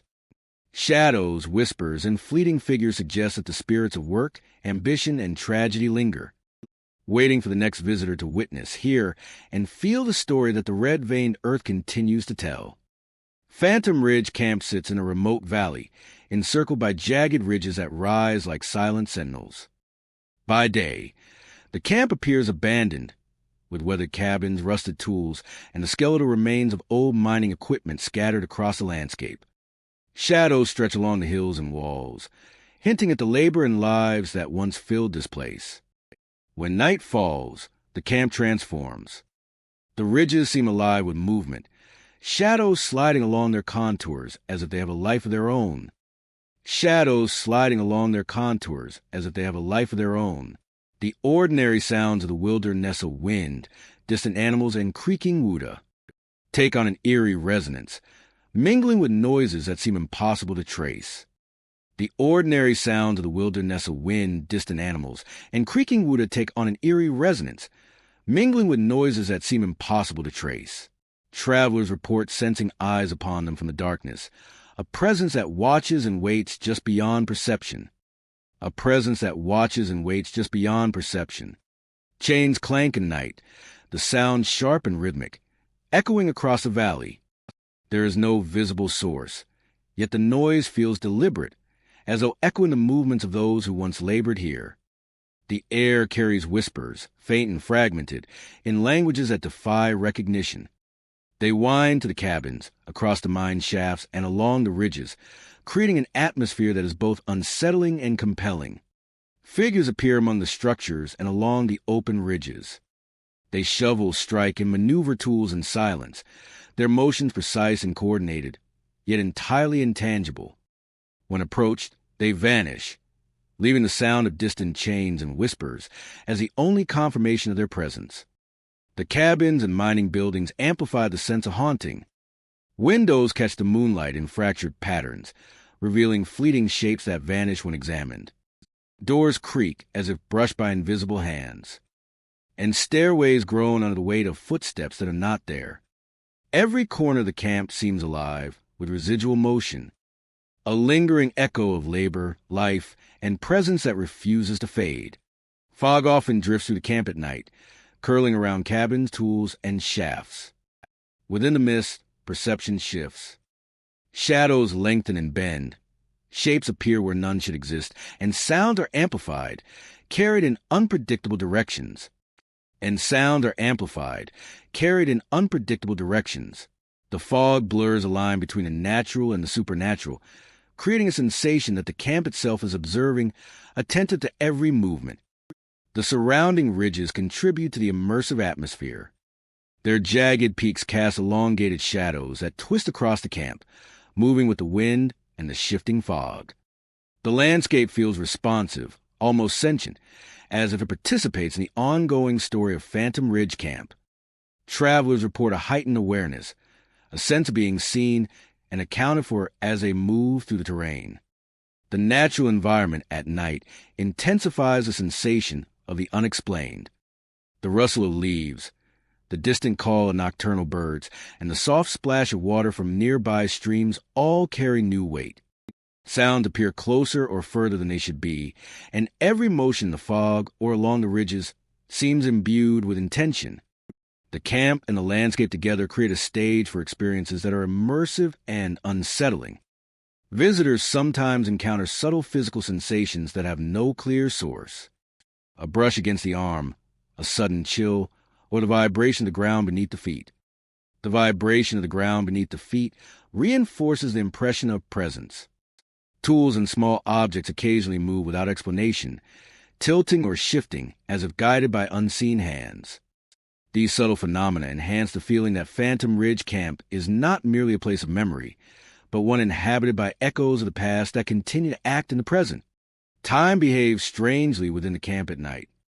Shadows linger longer than they should, movements appear and vanish unexpectedly, and the rhythm of the chains and whispers bends perception. Each footstep, glance, and sound becomes an encounter with the unseen, deepening the tension and curiosity of the experience. By dawn, the camp returns to quiet normalcy. Shadows retreat, fog dissipates, and the sounds of chains and whispers fade into silence. Yet for those who cross Phantom Ridge Camp during the night, the memories remain vivid, a testament to the enduring resonance of the past. Phantom Ridge Camp is more than a historic settlement. It is a threshold between what is visible and what is felt, a space where memory, mystery, and presence converge. Each night, the camp reclaims the ridges, the fog, and the cabins, inviting travelers into an experience that is both captivating and haunting. Those who venture here witness a place where the echoes of miners continue to move in silent formations, whispering through the darkness, and reminding all who enter that some histories refuse to be forgotten. Dusty Hollow Mine rests deep within a vast desert, a ghostly remnant half swallowed by drifting sand. The cabins and equipment are barely visible, buried under years of relentless winds and sun-bleached dunes. Rusted metal and splintered would jut from the ground at odd angles, hinting at the life that once thrived here. The desert is silent, yet the silence is heavy, carrying a weight that presses against the chest of anyone daring enough to approach. Visitors to the mine often feel the shifting presence of past. The sand moves with a quiet life of its own, drifting across footprints and partially covering tools left behind. Shadows flicker in the sunlight, stretching over mounds and hollows, creating an illusion of movement where there is none. It is in this subtle interplay of light, wind, and shadow that many report seeing fleeting shapes near the cabins and shaft entrances. The figures appear momentarily, often at the edge of perception, then vanish when attention turns toward them, leaving only the deserted stillness. The main shaft descends into darkness long since abandoned and partially collapsed. Laughter has been heard echoing from within, light and sudden, bouncing off walls that no longer stand. The cadence of joy but is oddly out of place, reverberating through tunnels that have not seen life for decades. Explorers report feeling the sensation of movement beneath their feet, the subtle vibration of sand shifting along the edges of caved-in passages. Even without clear sight of the source, the effect is undeniable, as if the mine itself remembers the workers who once inhabited it. Cabins to sparse landscape, half submerged and leaning at precarious angles. Each structure bears the scars of abandonment and harsh desert weather. Boards are warped, nails protrude, and sand fills the interiors, creating small dunes against walls and furniture. Within these hollowed spaces, sounds carry differently. A soft gust of wind can mimic footsteps or the shuffle of movement, heightening the sense that the camp is alive in ways that defy explanation. Some visitors swear they have glimpsed forms moving inside the cabins, shadows cast against walls in shapes that resemble former miners, fleeting yet purposeful. The desert itself contributes to the Manea-esque eerie atmosphere. Heat shimmers along the sand during the day, distorting distant structures and making them appear to move. At night, the temperature drops sharply, and the wind carries with it whispers that seem to echo from no single source. At night, the temperature drops sharply, and the wind carries with it whispers that seem to echo from no single source. The shifting sands, combined with the haunting acoustics of hollow cabins and collapsed shafts, create an environment that is both immersive and unsettling. Every sound, every shadow, become significant, drawing attention to the interplay between reality and perception. Every sound, every shadow, becomes significant, drawing attention to the interplay between reality and perception. The mind's machinery offers further testament to the lives that once operated here. Reflections of moonlight on metal surfaces create fleeting flashes, giving the illusion of movement where none exists. Shadows stretch along the remnants, sometimes forming figures that appear to work or walk the camp, only to vanish when closely observed. The combination of desert light and decay forms a cinematic tableau that is both haunting and captivating. Visitors report a shift in time perception while navigating the camp. Minutes stretch into longer spans, and the repetition of sound and shadow enhances the feeling of displacement. Footsteps on the sand sometimes seem to echo along unseen corridors, accompanied by soft laughter or murmurs carried on the wind. The experience is immersive, engaging every sense, creating a tension that is quietly compelling and persistent. The mind's past life intertwines with the present observer, leaving an impression that lingers long after the desert is left behind. The tunnels that remain accessible, though partially caved in, add layers of mystery. Their dark entrances hint at a depth that is no longer navigable, yet sounds seem to originate from within. Shifting sand and distant echoes combine to form auditory illusions of activity, as though miners continue their work unseen. The combination of dim light, narrow passages, and the desert's vast emptiness amplifies the atmosphere, producing a sense of intimacy with the unseen and forgotten. Even the areas surrounding the camp contribute to the haunting experience.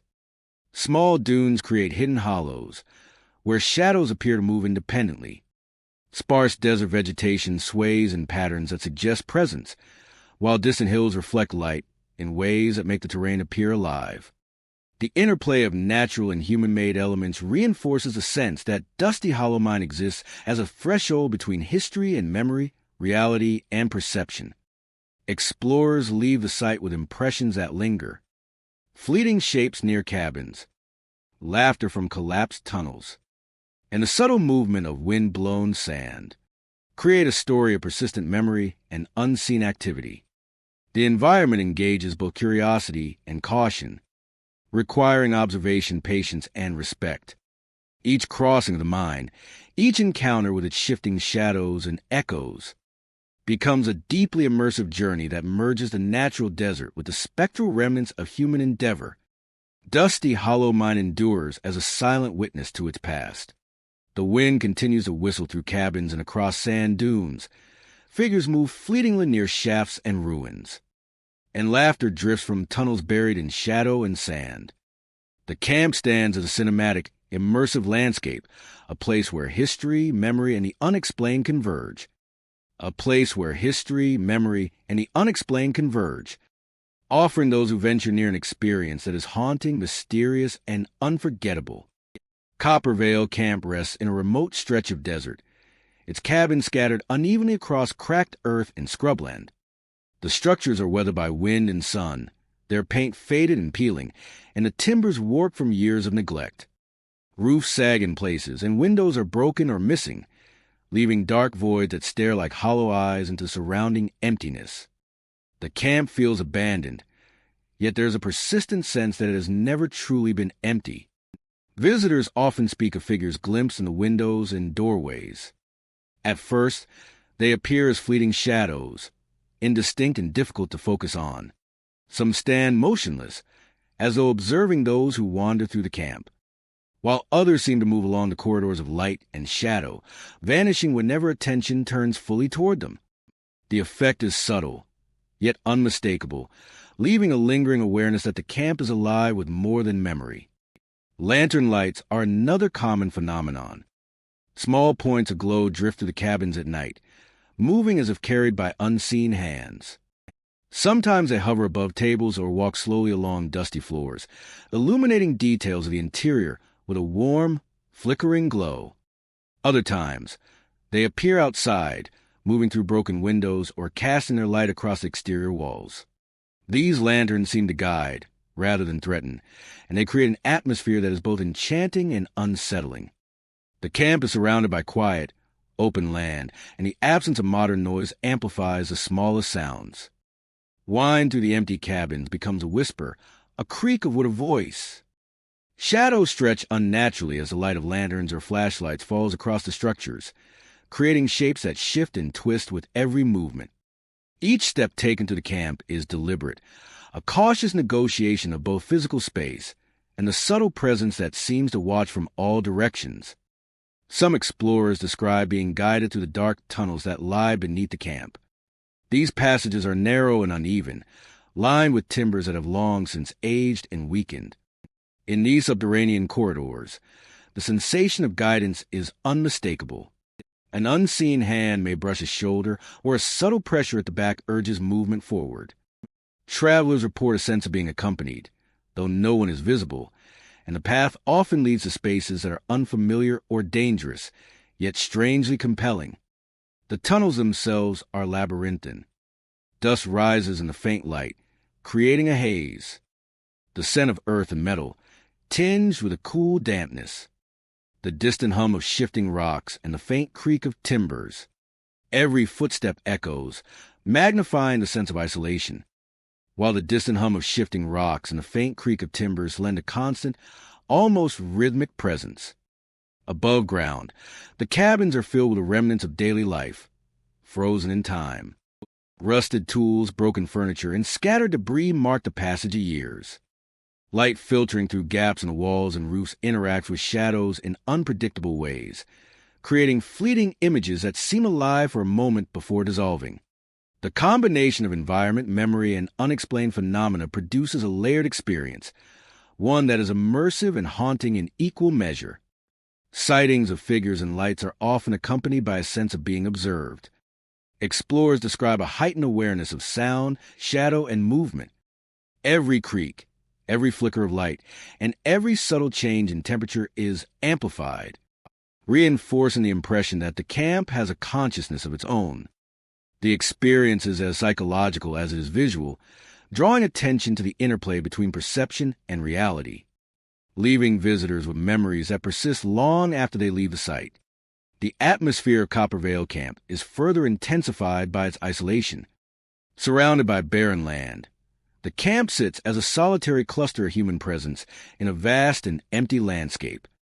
Stars overhead illuminate the desert with faint, silver light, and the absence of modern noise heightens sensitivity to every whisper of wind, rustle of debris, and subtle shift in the environment. The effect is cinematic, transforming the camp into a space where history and mystery converge, and where every step carries a weight of anticipation and uncertainty. Every visit to the camp is unique. Lantern lights move unpredictably, shadows shift and stretch. Figures appear only to vanish when focused on directly. The underground tunnels add another layer of intrigue, drawing travelers into experiences that blend the tactile with the unseen. The combination of architectural decay, natural isolation, and subtle, unexplained phenomena ensures that lingers in memory and imagination, each leaving a lasting impression that lingers in memory and imagination. No two journeys are the same, each leaving a lasting impression that lingers in memory and imagination. Coppervale Camp is more than a collection of old buildings and desert landscape. It is a space where the past seems to coexist with the present, where the ordinary and the unexplained intermingle. Visitors leave with a sense of having crossed a threshold, where the experience of exploration becomes a story in itself. In the end, Coppervale Camp endures as a place of mystery, memory, and subtle tension. The cabins remain weathered and hollow. The desert stretches endlessly around them, and the phenomena that occur after dark continue to captivate and unsettle. Explorers depart with impressions of lantern lights drifting through the air, figures that vanish at a glance, and tunnels that seem alive with unseen guidance. The camp remains a testament to the lingering presence of history and the enigmatic energy that surrounds it, inviting curiosity, reflection, and respect. Silver Canyon Camp rests at the heart of a rugged, narrow canyon, where the cliffs rise sharply on either side. The remnants of old cabins and mining equipment scatter across the canyon floor, silent witnesses to a time long past. As darkness settles, faint lights appear deep within the canyon walls. Faint lights appear deep within the canyon walls. They hover and flicker among the cliffs, distant yet unmistakable, moving with a deliberate rhythm that suggests intention. Travelers have reported feeling watched as these lights trace their movements, disappearing and reappearing without predictable pattern. The glow is not always consistent.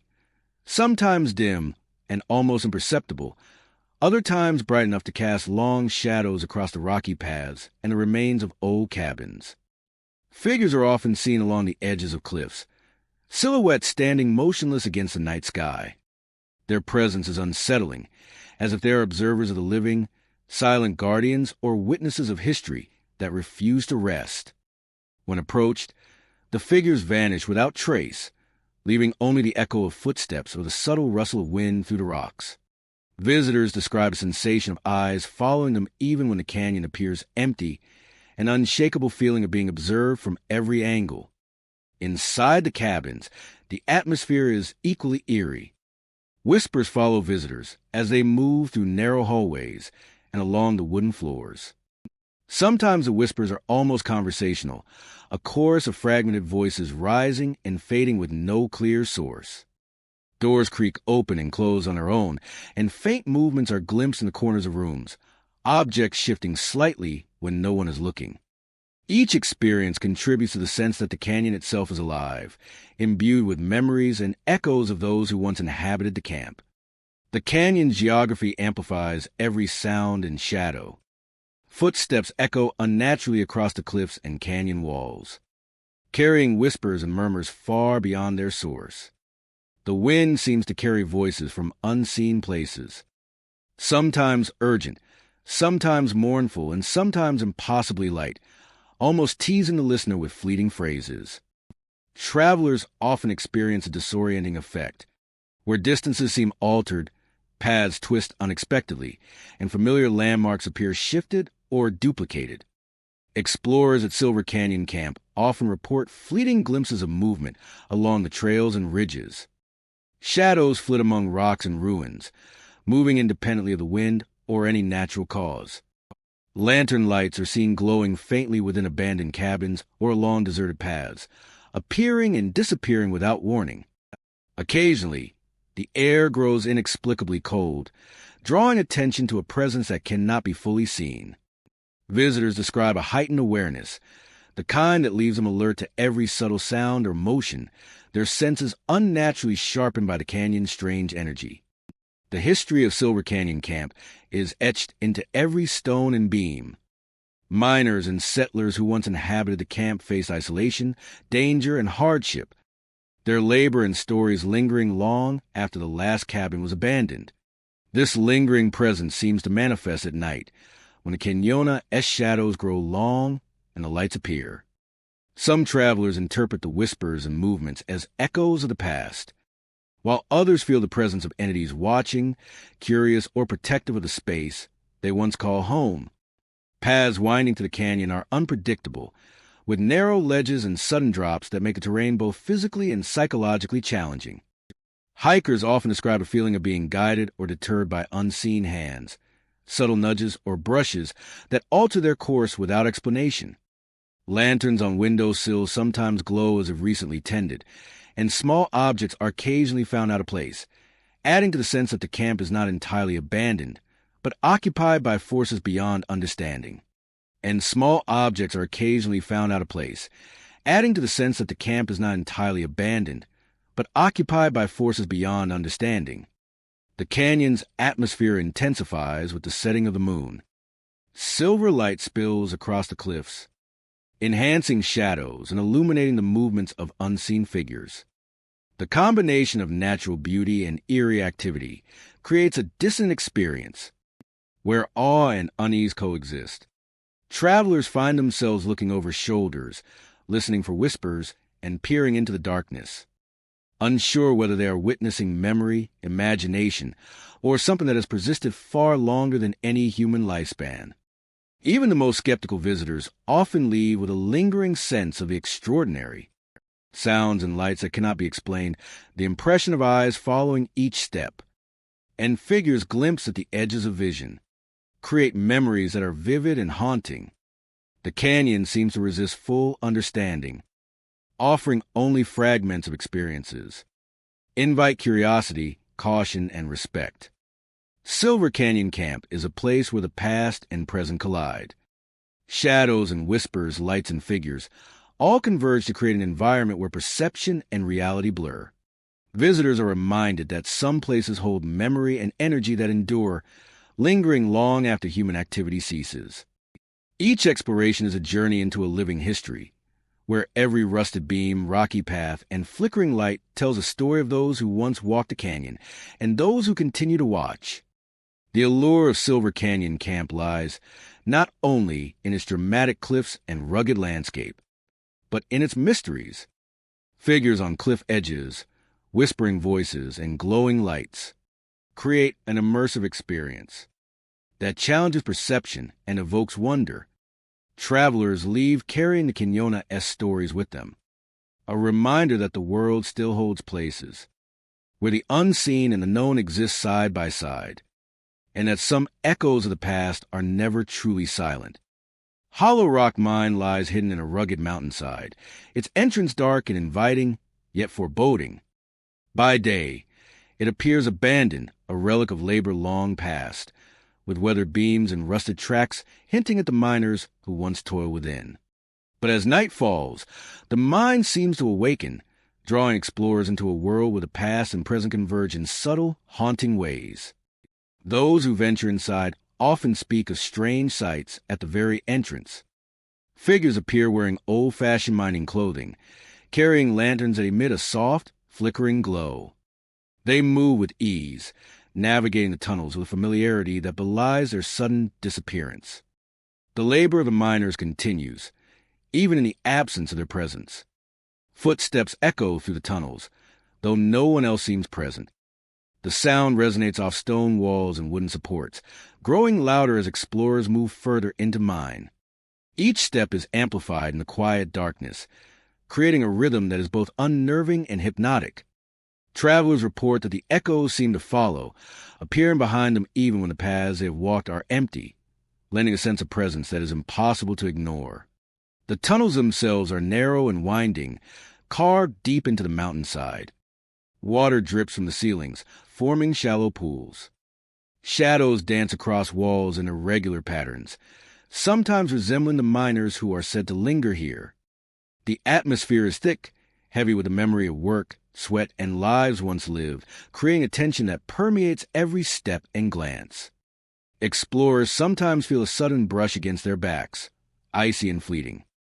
It is a touch without source, gentle yet unmistakable, leaving an immediate awareness of another presence.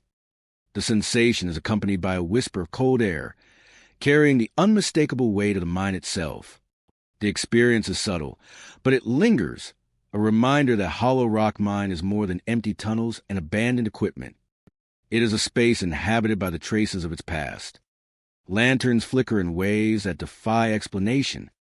Reflections appear along walls and puddles, moving independently of any light source. Explorers report catching glimpses of miners bending over tools or standing silently at intersections, then vanishing when observed directly. The movements are precise, deliberate, and eerily lifelike, leaving no doubt that something from the past still navigates the Manea-esque dark corridors. The soundscape of Hollow Rock Mine enhances the haunting sensation. The drip of water, the rustle of loose rocks underfoot, and the groan of wooden supports combine with echoes of distant hammering and soft footsteps. These noises seem coordinated, layered into the natural rhythm of the tunnels, creating a tension that is subtle, immersive, and persistent. Even the slightest movement of explorers feels amplified, as if the mine itself is aware of their presence. Some visitors report auditory phenomena that defy understanding. Faint voices carry along the tunnels, fragmented and indistinct, speaking in tones that resemble conversation, yet convey nothing tangible. The echoes shift and circle, appearing near and then fading into the distance, adding to the feeling that Hollow Rock Mine is not merely a static space, but a living archive of labor and memory. The architecture of the mine adds to the experience. Narrow passages twist unexpectedly. Shafts open into sudden caverns. And old support beams groan under forces unseen. Each structure seems infused with the weight of history. Every shadow and flicker of light carrying the residue of countless hours of toil. Explorers report an acute awareness of the space, a feeling that every step is observed, every pause noted by the lingering presence of the miners. Time itself seems altered within Hollow Rock Mine. Moments stretch and contract unpredictably, shadows appear and vanish, and footsteps echo long after they should have faded.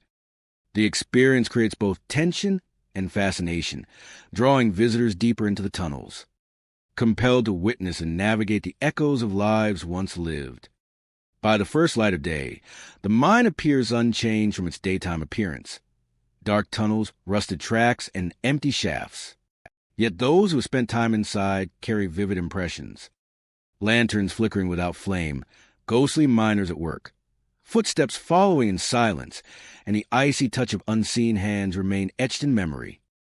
Hollow Rock Mine is not merely a site of historical labor. It is a space where memory, presence, and the intangible converge. Explorers leave with an awareness that the mine holds more than stone and timber. Hollow Rock Mine is a threshold between what is seen and what is sensed, a place where echoes of miners continue to exist in silent, deliberate forms. Every tunnel, every shadow, and every sound tells a story, inviting those who enter to witness a hauntingly preserved fragment of history that refuses to remain silent. Ghost Vein Camp perches on a ridge overlooking the sprawling desert below. From a distance, the structures appear fragile against a vast horizon, wooden cabins weathered and leaning, rusted equipment scattered across the ridge, half buried in sand and soil. The sunlight casts long shadows over the terrain, highlighting the jagged remnants of the mining camp, while the wind whispers through broken boards and collapsed roofs, carrying the scent of earth and metal corroded by time. Visitors stepping into the camp immediately notice the silence, broken only by the subtle creaks of aging wood and the distant whistle of wind. The air feels dense, heavy with the history of labor and life that once thrived here. Every footprint on the dry, cracked ground seems significant, and every flicker of movement in the corner of the eye hints at a presence that does not belong entirely to the present. Shadows stretch unnaturally across the landscape, forming shapes that appear to move, vanish, and reform as though the ridge itself breathes with memory. Figures are occasionally glimpsed along the ridge and in the collapsed tunnels below. Miners carrying tools walk steadily, performing tasks that the camp no longer requires. They move silently, their labor continuous despite the absence of rails, carts, and the sounds of work that once filled the air. Observers describe these forms as fleeting, often vanishing when approached, yet their presence is undeniable. It is as if the camp replays fragments of its history for those willing to look closely and see beyond the physical ruins. Cabins and work areas are scattered across the ridge, some intact, others partially collapsed under decades of neglect. The interiors are empty, yet they resonate with the past. Dust gathers in corners, sunlight cuts through broken windows, and the wind stirs the remnants of life left behind. Within these spaces, explorers report hearing soft footsteps, the scrape of tools against stone, and voices that drift faintly across the rooms. The sounds are subtle, never fully realized, yet they create a sense that the camp continues to exist beyond what is visible, maintaining its narrative in echoes and shadows. The ridge amplifies the desert's isolation, emphasizing the distance from civilization and the vulnerability of those who wander here. The terrain is uneven, rocks and sand shifting underfoot, and every movement carries sound across the empty landscape. Observers often feel watched, as though unseen eyes follow their path, assessing presence and movement without threat. The combination of topography, light, and shadow produces an immersive experience that engages all senses, drawing attention to the interplay between past and present. Collapsed tunnels and shafts below the ridge hold the deepest mysteries. Some are filled with debris, partially caved in, yet echoes of work seem to emanate from within. Footsteps resound along walls that have long since fallen, and faint glimpses of miners performing tasks can be perceived in the dim light. The effect is subtle but persistent, creating a sense of depth and continuity within spaces that are otherwise inaccessible. Every sound and shadow contributes to the feeling that Ghost Vein Camp preserves its history as a living memory, visible only to those who venture close. The desert surrounding the ridge adds to the haunting atmosphere. Heat waves distort distant views during the day, while cool night air accentuates the silence and emptiness. Winds carry whispers across the camp, sometimes sounding like voices drifting from cabins or shafts, sometimes forming patterns of sound that seem almost conversational. These auditory illusions blend seamlessly with visual ones, creating an environment that is immersive, engaging, and difficult to interpret. Explorers quickly learn to trust perception while remaining aware of its limitations, a delicate balance that heightens the sense of mystery. Equipment left across the ridge contributes to the sense of presence. Rusted carts, broken pulleys, and scattered tools interact with light and shadow in ways that suggest motion. Reflections of sunlight or moonlight off metal surfaces form brief, fleeting flashes that appear alive. Shadows stretch and shift, appearing to perform work or follow paths once traveled by miners. The juxtaposition of tangible decay and intangible movement produces a cinematic tableau where history and perception blend into an experience that is both captivating and unsettling. Visitors often report a distortion of time within the camp. Minutes stretch, the rhythm of movement is altered by the interplay of shadow and sound, and the mind becomes attuned to subtle cues of presence.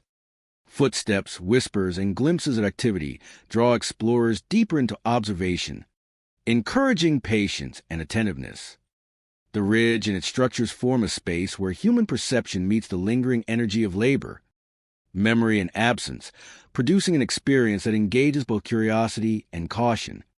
Even at the edges of the camp, the influence of Ghost Vein Camp is tangible. Shadows of cabins and machinery stretch across desert slopes, forming shapes that shift with the changing light. Wind carries distant echoes, soft sounds that suggest activity beyond immediate perception. The ridge itself frames the camp within the larger desert, a visual reminder of isolation and the persistence of memory in a place long abandoned by living hands. As visitors depart, they carry the impressions of the ridge, the cabins, and the spectral forms glimpsed in tunnels and along paths. The figures, shadows, and sounds persist in memory, leaving a lasting sense of presence and history. Ghost Vein Camp remains patient, allowing only fleeting glimpses of its past, yet preserving an immersive experience for those who venture into its terrain. The ridge stands silent, the cabins weathered and leaning, and shadows continue their subtle movements across the landscape. Miners work in collapsed areas, figures appear at the edge of perception, and whispers drift with the desert wind. And whispers drift with the desert wind. And whispers drift with the desert wind. Ghost Vein Camp endures as a testament to memory, isolation, and the unseen, offering an experience that is cinematic, immersive, and unforgettable. Desert Phantom Camp lies isolated in the heart of a vast, barren desert. Its structures are crumbling and weathered, remnants of a time when the site was alive with activity. Wooden beams sag beneath the weight of years, and shattered walls cast long shadows that stretch across the sand. By day, the camp appears desolate but ordinary, yet as night falls, it transforms into a place of uncanny stillness and quiet tension. Lanterns often light paths that should remain dark. They float through the ruins with no visible source, drifting slowly along cracked walkways and between the skeletal remains of cabins. The light flickers with a rhythm that seems almost deliberate, guiding travelers in ways that feel both inviting and unsettling. Each step through the camp becomes a careful negotiation of shadow and illumination, where perception and reality intertwine. Figures are frequently seen walking among the ruins. They move silently, gliding across open spaces or pausing near walls and doorways. Their presence is ephemeral, often vanishing the moment one tries to focus on them. Some appear as faint silhouettes, barely more than shifting shadows, while others take on more distinct forms, detailed enough to suggest a memory of life once lived in the camp.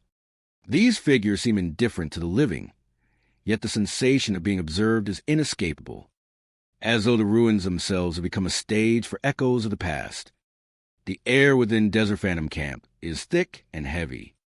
A sudden cold draft moves through the walkways, chilling visitors, and leaving an impression of invisible forms passing nearby. It brushes across skin and hair without apparent source, heightening awareness and stirring the imagination.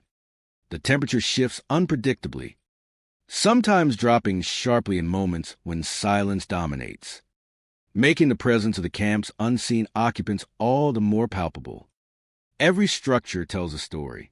Broken cabins reveal the lives of those who once inhabited them, their belongings scattered and aged by the desert wind. Rusted tools, splintered furniture, and cracked containers hint at daily routines now long abandoned. Light from floating lanterns picks out these details and fragments, creating fleeting glimpses of life that once existed. Shadows fall across these remnants, transforming ordinary objects into shapes that appear to move or breathe, enhancing the camp's eerie atmosphere. Visitors often describe the feeling of being led through the camp. The lanterns, seemingly aware of their presence, move in patterns that suggest guidance. Paths that seem impassable are made clear in the faint glow, and corridors of ruins reveal passages previously unnoticed. The sensation is subtle yet unmistakable, as if the camp itself is alive and conscious of those who wander within it. Every corner turned and every shadow observed contributes to a narrative that is as much felt as it is seen. Sound plays an important role in shaping the experience. Whine through the broken walls produces soft creaks and groans. Loose boards shift beneath footsteps, creating echoes that seem out of place. Occasionally, the distant murmur of movement is heard, a whisper of presence without a visible source. These auditory cues intensify the sense of being within a living, breathing space where past and present overlap, and the boundaries between what is real and what is imagined are blurred. The desert surrounding the camp adds to its isolation and mystique. Sand drifts endlessly around the structures, reshaping the landscape with every gust of wind. The stars above are bright and cold, their distant light a stark contrast to the intimate glow that illuminates the camp below. The environment amplifies every sensation, creating an immersive experience that engages both the mind and the body. As explorers move through the camp, the interplay of light, shadow, and unseen presence creates moments of heightened awareness. Figures appear and vanish, lanterns drift without explanation, and cold drafts sweep through open spaces. Each encounter is brief, yet memorable, leaving a lingering impression of a space that is alive with memory, mystery, and an intangible energy that resists description. The camp is a place where the past is never fully gone, and the present is continuously shaped by what has come before. Desert Phantom Camp endures as a site of intrigue, reflection, and subtle tension. Its ruins remain weathered and hollow, yet the atmosphere is charged with unseen activity. Lanterns float, figures move silently, and cold drafts pass through without warning. Visitors depart with impressions that linger, memories of a place where shadows and light, history, and the unexplained converge in a way that is immersive, atmospheric, and unforgettable. In the end, the camp stands as a testament to the persistence of memory and the mysterious allure of abandoned places. Each night, it transforms into a space where the ordinary becomes extraordinary, and where those who wander among the ruins are invited to witness a world just beyond perception, guided by lanterns, shadows, and the unseen presence that remains ever vigilant. Iron Shadow Mine rests in the heart of a desolate desert, its entrance framed by rusted beams and weathered wood.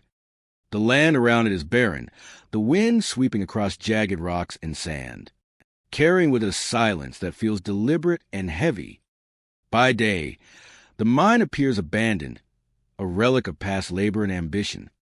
Yet by night, the atmosphere transforms, thickening with an unexplainable presence that unsettles all who enter. Explorers who venture into the mine often hear pickaxes striking invisible walls. The sound echoes from deep shafts, hollow and precise, yet when the source is sought, nothing is found. Each strike seems to carry the weight of history, the labor of miners long gone, their presence lingering in the very air. Footsteps follow travelers along creaking wooden walkways, and the faint sound of shuffling boots rises from the darkness of tunnels that have not felt life in decades. Figures move silently between cabins and shafts, fleeting glimpses at the edge of vision. Shadows pass through doorways and across rocky corridors, vanishing the moment they are approached. Visitors describe a sensation of being observed constantly, the feeling that unseen eyes track each step. The cabins themselves, though empty, sometimes seem occupied, with doors opening and closing on their own, and a faint glimmer of lantern light flickering along walls as though tended by invisible hands. Whispers echo across the desert, carrying tales of miners lost to time. The voices are soft yet insistent, rising and falling with the wind, sometimes urgent, sometimes mournful. Travelers report hearing fragmented words, almost recognizable as conversations or warnings, drifting from shafts and rocky crevices. These whispers seem to resonate from the mine itself, a reminder that the labor and lives of those who once toiled here remain imprinted in the environment, refusing to fade completely. The geography of the area amplifies the Manea-esque presence. Narrow passages twist unexpectedly, and shafts seem deeper than their entrances suggest. Each step into the tunnels brings a heightened awareness, a sense that the landscape itself has been altered by the spirits of the past. Rocks shift subtly underfoot, and shadows stretch in unnatural ways, creating an illusion of movement that cannot be easily explained. Even the wind seems to take on intention, funneling through corridors to create low murmurs and sighs that echo long after the air has passed. Explorers frequently note a pattern to Manea-esque activity. Sounds often begin at dusk, intensifying as darkness falls. Lantern lights appear in abandoned cabins, small glows that dance along walls, and shadows flit along corridors just beyond direct sight. Some have felt brushes against clothing or sudden chills, as if unseen hands move through the space, guiding or warning them. The effect is cumulative, building a pervasive sense of tension and anticipation.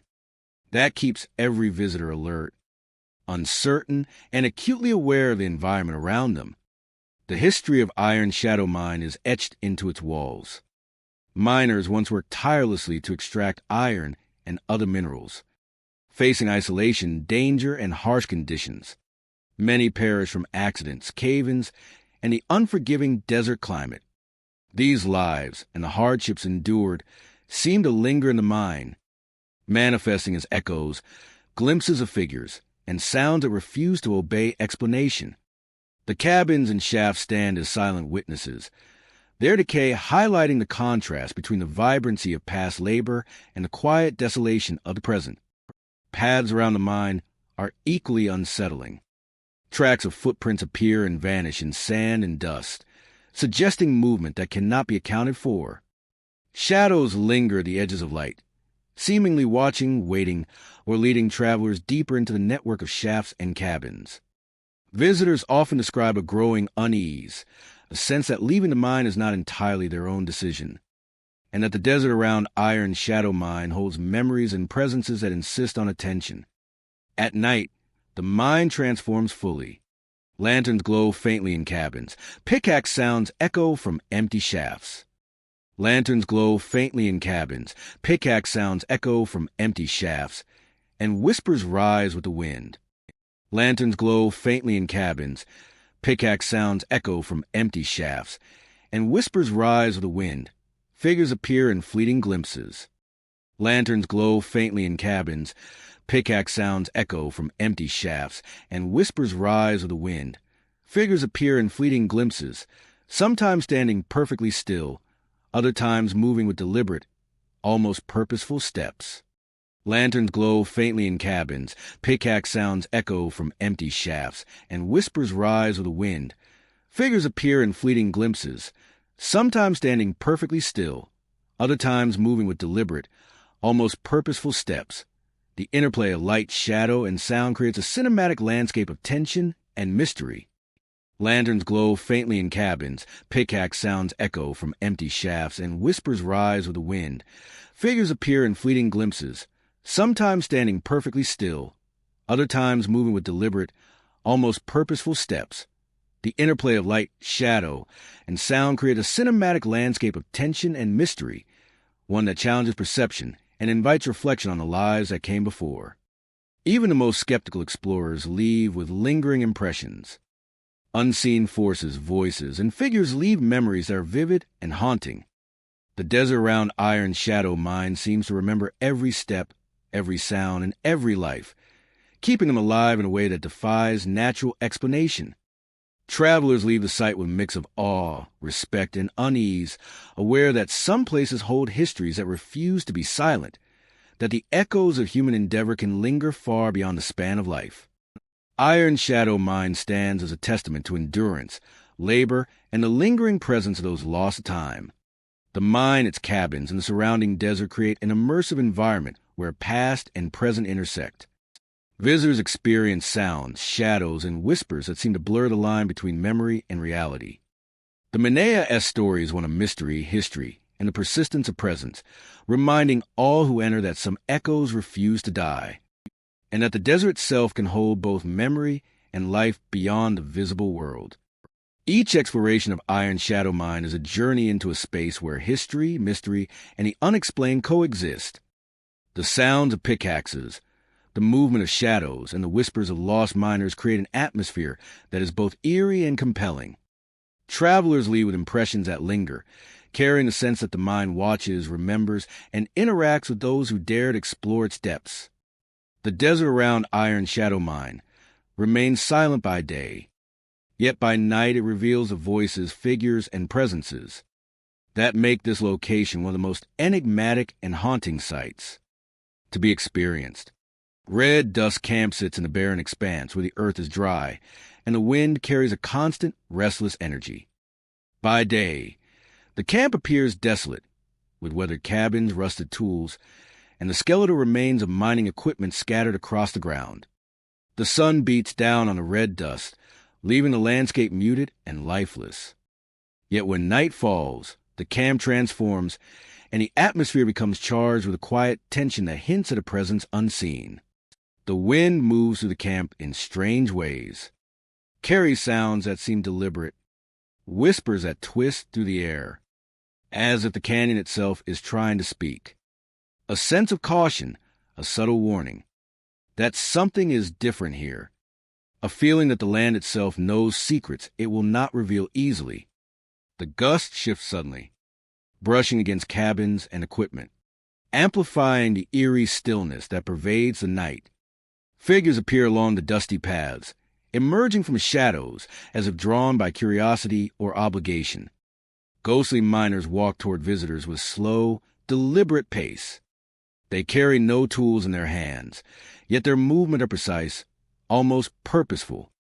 As travelers approach, the figures fade into the dark openings of the tunnels, vanishing without a trace. The effect is disorienting, a collision of expectation and the unseen, leaving observers uncertain of what is real and what is memory. Cabins to camp, empty and weathered, yet at times they seem to glow with lantern light. Windows reflect a soft illumination, casting long shadows across the ground. The lights appear steady and inviting, though no flame exists to create them. Observers report a mix of awe and unease as the abandoned structures take on the semblance of life, the impression that Sumania or Somthinga is still tending the camp even after generations have passed. The terrain itself contributes to the unsettling experience. Red dust rises along the paths, disturbed by the slightest movement or by nothing at all. Rocks and debris shift imperceptibly, creating the impression of footsteps or motion where none exist. Shadows stretch along the canyon walls, twisting with the wind and fogging into shapes that seem alive, fleeting, and impossible to grasp. Every glance holds a possibility of discovery, and every sound draws attention to the spaces between the seen and the unseen. The atmosphere of Red Dust Camp is heightened by the echoes of its history. The rustle of wind through abandoned buildings and the creak of old wooden beams mimic the sounds of labor long past. Chains and tools that no longer exist seem to vibrate in resonance with the memory of work. Explorers describe a feeling of being watched, not by a single presence, but by many, as the echoes of the miners themselves continue to move across the camp in spectral harmony. At night, perception shifts. The shadows of the cabins, the dust swirling in the wind, and the distant outline of the tunnels combine into a landscape that feels alive. The eyes of travelers adjust to the darkness, and with each step, the camp seems to respond. A sudden movement in the periphery, the faint glow of an abandoned lantern, the sensation of being followed. Each element creates an experience that is immersive and disquieting, drawing visitors deeper into the mystery of Red Dust Camp. Footsteps echo along the dry paths, yet the source remains unseen. The footsteps appear behind explorers, ahead of them, and sometimes alongside, vanishing whenever attention focuses on them directly. The effect is subtle, yet persistent, enhancing the feeling that Hollow Rock is not merely a place of earth and timber, but a stage for lingering presence, memory, and a quiet energy that refuses to settle. The wind carries more than sound. It carries a weight of anticipation. It brushes across the skin, creating a sense of movement where none exists. It disturbs dust, flutters ragged banners, and sends loose shingles clattering from the cabins. Each gust seems to carry the unspoken stories of the camp, histories etched into the red earth, waiting to be felt by those who wander the paths at night. Time within Red Dust Camp bends in subtle ways. Moments stretch and contract unpredictably. Moments stretch and contract unpredictably. Shadows linger. Moments stretch and contract unpredictably. Shadows linger, and sounds return unexpectedly. The experience is captivating, a mixture of fear, curiosity, and awe, as the camp reveals its layers of history in subtle, haunting ways. By dawn, the camp appears as it did by day, abandoned, quiet, and covered in red dust. Yet the memory of the night lingers. Figures disappearing into tunnels, glowing cabins, and footsteps that echo without source remain etched in the minds of those who experience them. Red Dust Camp is more than a relic of mining history. It is a threshold where the living encounter the presence of the past, where the wind carries warnings, and where shadows linger long after the sun rises. Visitors leave with a sense that Red Dust Camp is a place of memory, energy, and unseen motion. Every shadow, every gust of wind, and every flicker of light tells a story. The camp continues to exist not only in its physical form, but in the perceptions, sensations, and subtle interactions experienced by those who wander its paths. It is a space where history and mystery converge, leaving an impression that endures long after the dust settles. Phantom Gulch Camp rests in a narrow canyon, its structures half-collapsed and scattered across the rugged terrain. The remains of cabins and mining equipment are perched precariously on rocky slopes, some buried beneath soil and debris, while others lean at impossible angles as if frozen in motion. The wind moves through the gulch with a haunting whistle, carrying the scent of earth, metal, and old timber. Every step into the camp feels deliberate, as though the landscape itself tests the resolve of those who enter. Visitors quickly sense that the camp is far from empty. Shadows gather the edges of collapsed shafts, flickering in the dim light like remnants of labor long abandoned. Figures appear and vanish, sometimes crouching near debris or walking along the slope, as a continuing work that ended decades ago. These glimpses are fleeting, often seen from the corner of the eye. Yet their presence is undeniable, hinting at a history that refuses to rest quietly beneath the rubble. The soundscape of Phantom Gulch Camp is as unsettling as its shadows. Cries and shouts echo from shafts that have caved in completely, reverberating against rock and timber in ways that defy origin. The voices are sudden and sharp, carrying a tone of urgency or distress. Yet no source is visible. Observers describe a chilling sensation, a mixture of curiosity and caution, as the canyon seems to hold the memory of past incidents, replaying them subtly for those willing to listen closely. In addition to the auditory phenomena, some visitors report physical sensations that defy explanation. Invisible hands have been felt, tugging at clothing or pulling travelers away from dangerous ledges and unstable structures. The feeling is neither malicious nor threatening, but it creates a profound awareness of vulnerability and presence. Every cautious step becomes an act of heightened perception, as the camp itself guides, protects, or tests those who wander within its bounds. The cabins are skeletal, their wooden frames warped and splintered, interiors filled with debris and dust. Sunlight filters through broken windows and holes in the roof, casting shifting patterns across the floors. Rusted tools and remnants of daily life are scattered across the rooms, their forms amplified by shadow to appear as figures or movements in the dim light. Visitors often pause to examine these spaces, sensing the faint echo of footsteps or the subtle impression of someone having passed moments before, even though no one is present. The collapsed shafts present the most immersive and haunting aspect of the camp. The air is heavy and cool, carrying a faint scent of earth and moisture. From within, explorers occasionally hear the scrape of metal or the sound of loose rocks shifting under invisible weight. Shadows stretch along walls in ways that suggest movement, but when observers look directly, the space is empty. The shafts seem to act as conduits between memory and reality, a threshold where the past can reach into the present. Even the exterior areas of the camp contribute to its unnerving atmosphere. Rocky slopes and uneven ground create pockets where light and shadow intermingle, forming fleeting figures that vanish as soon as they are noticed. Wind moves across debris and timber, generating sound that mimics human steps or whispers. The landscape itself feels alive with memory, responding to presence and observation in subtle yet undeniable ways. Time seems altered within Phantom Gulch Camp. Moments stretch and compress.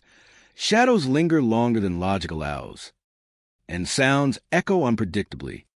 Observers report an increased awareness of their surroundings, perceiving movement and light that is often just beyond comprehension. The combination of shadow, sound, and physical sensation creates an immersive experience that engages both mind and body, creating a narrative of place that extends beyond visible structures. Explorers are drawn to the shafts, cabins, and ridges, moving carefully across the camp. Each step is deliberate, each glance attentive, as figures and sounds emerge from unexpected corners. Shadows may pause to observe, disappear when directly approached, and reappear moments later in another location. Voices call from depths that are inaccessible, yet they maintain a rhythm and presence that feels connected to the very life of the camp. The experience is cinematic, engaging, and profoundly mysterious. The combination of visual, auditory, and tactile sensations leaves a lasting impression. The presence of figures at the edges of collapsed shafts, cries echoing through the canyon, and the sensation of unseen hands guiding travelers create an environment that is simultaneously beautiful, haunting, and deeply immersive. Phantom Gulch Camp is more than ruins. It is a space where memory, energy, and perception converge, inviting visitors to witness, feel, and contemplate the echoes of those who once labored there. Even as travelers depart, the memory of the camp lingers. The shadows, the whispers, and the sensation of unseen guidance remain in thought, a testament to the enduring presence that defines Phantom Gulch Camp. The wind continues to move through cabins and debris, carrying whispers and echoes across the gulch. Phantom Gulch Camp endures as a place of memory, presence, and mystery, offering a cinematic, immersive, and unforgettable experience for those who venture into its terrain. Hollow Vein Mine sits deep in a remote stretch of rugged terrain, a camp almost forgotten by time. Rusted cabins lean unevenly against the desert floor, their wooden walls cracked and splintered from years of exposure. Roofs sag and timbers groan under the weight of decay, while mine entrances gape like dark mouths in the earth. The area is silent by day, and yet, as shadows lengthen and night falls, the camp transforms into a place of subtle unease and quiet mystery. Visitors often report strange lights flickering in and around the cabins. Small glows appear in windows or near doorways, moving slowly as if searching for something or guiding the way. Others float above the ground, casting long, dancing shadows across the sand and rubble. Others shimmer near the edges of the mine shafts, highlighting jagged rock faces that disappear into darkness. The sources of these lights remain elusive, defying explanation, and lending the camp an atmosphere that is both captivating and unnerving. Figures are sometimes glimpsed among the ruins. They move silently along paths that are otherwise empty, slipping between shadows and fading when approached.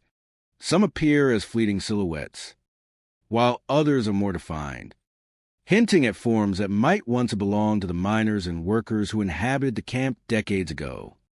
The presence of these figures is subtle yet undeniable, leaving an impression of being watched or accompanied even in the stillness of the night.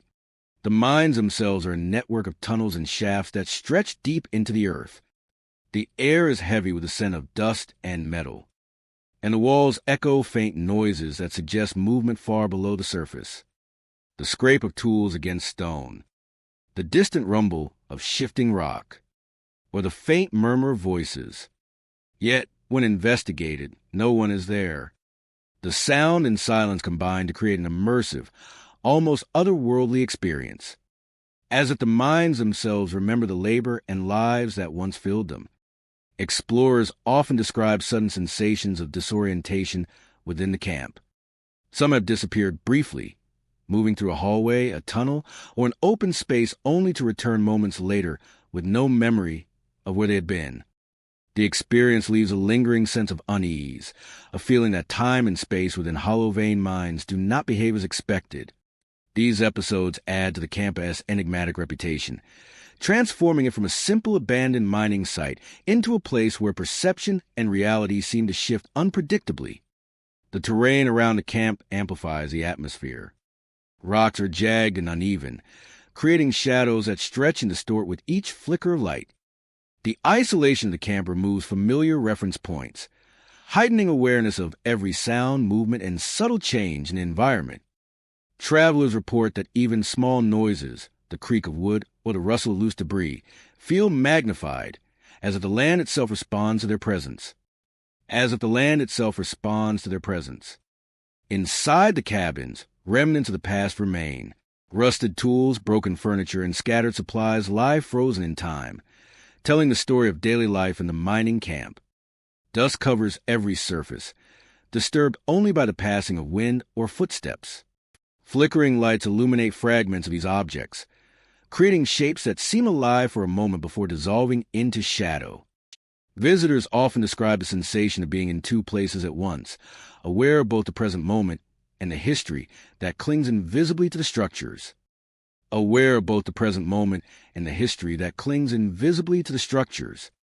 The mine entrances themselves are particularly striking, dark and foreboding.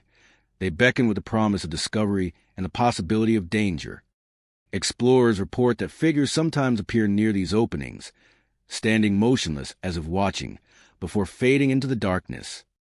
The combination of light and shadow, open space and confinement, creates a psychological tension that makes every step deliberate and every glance meaningful.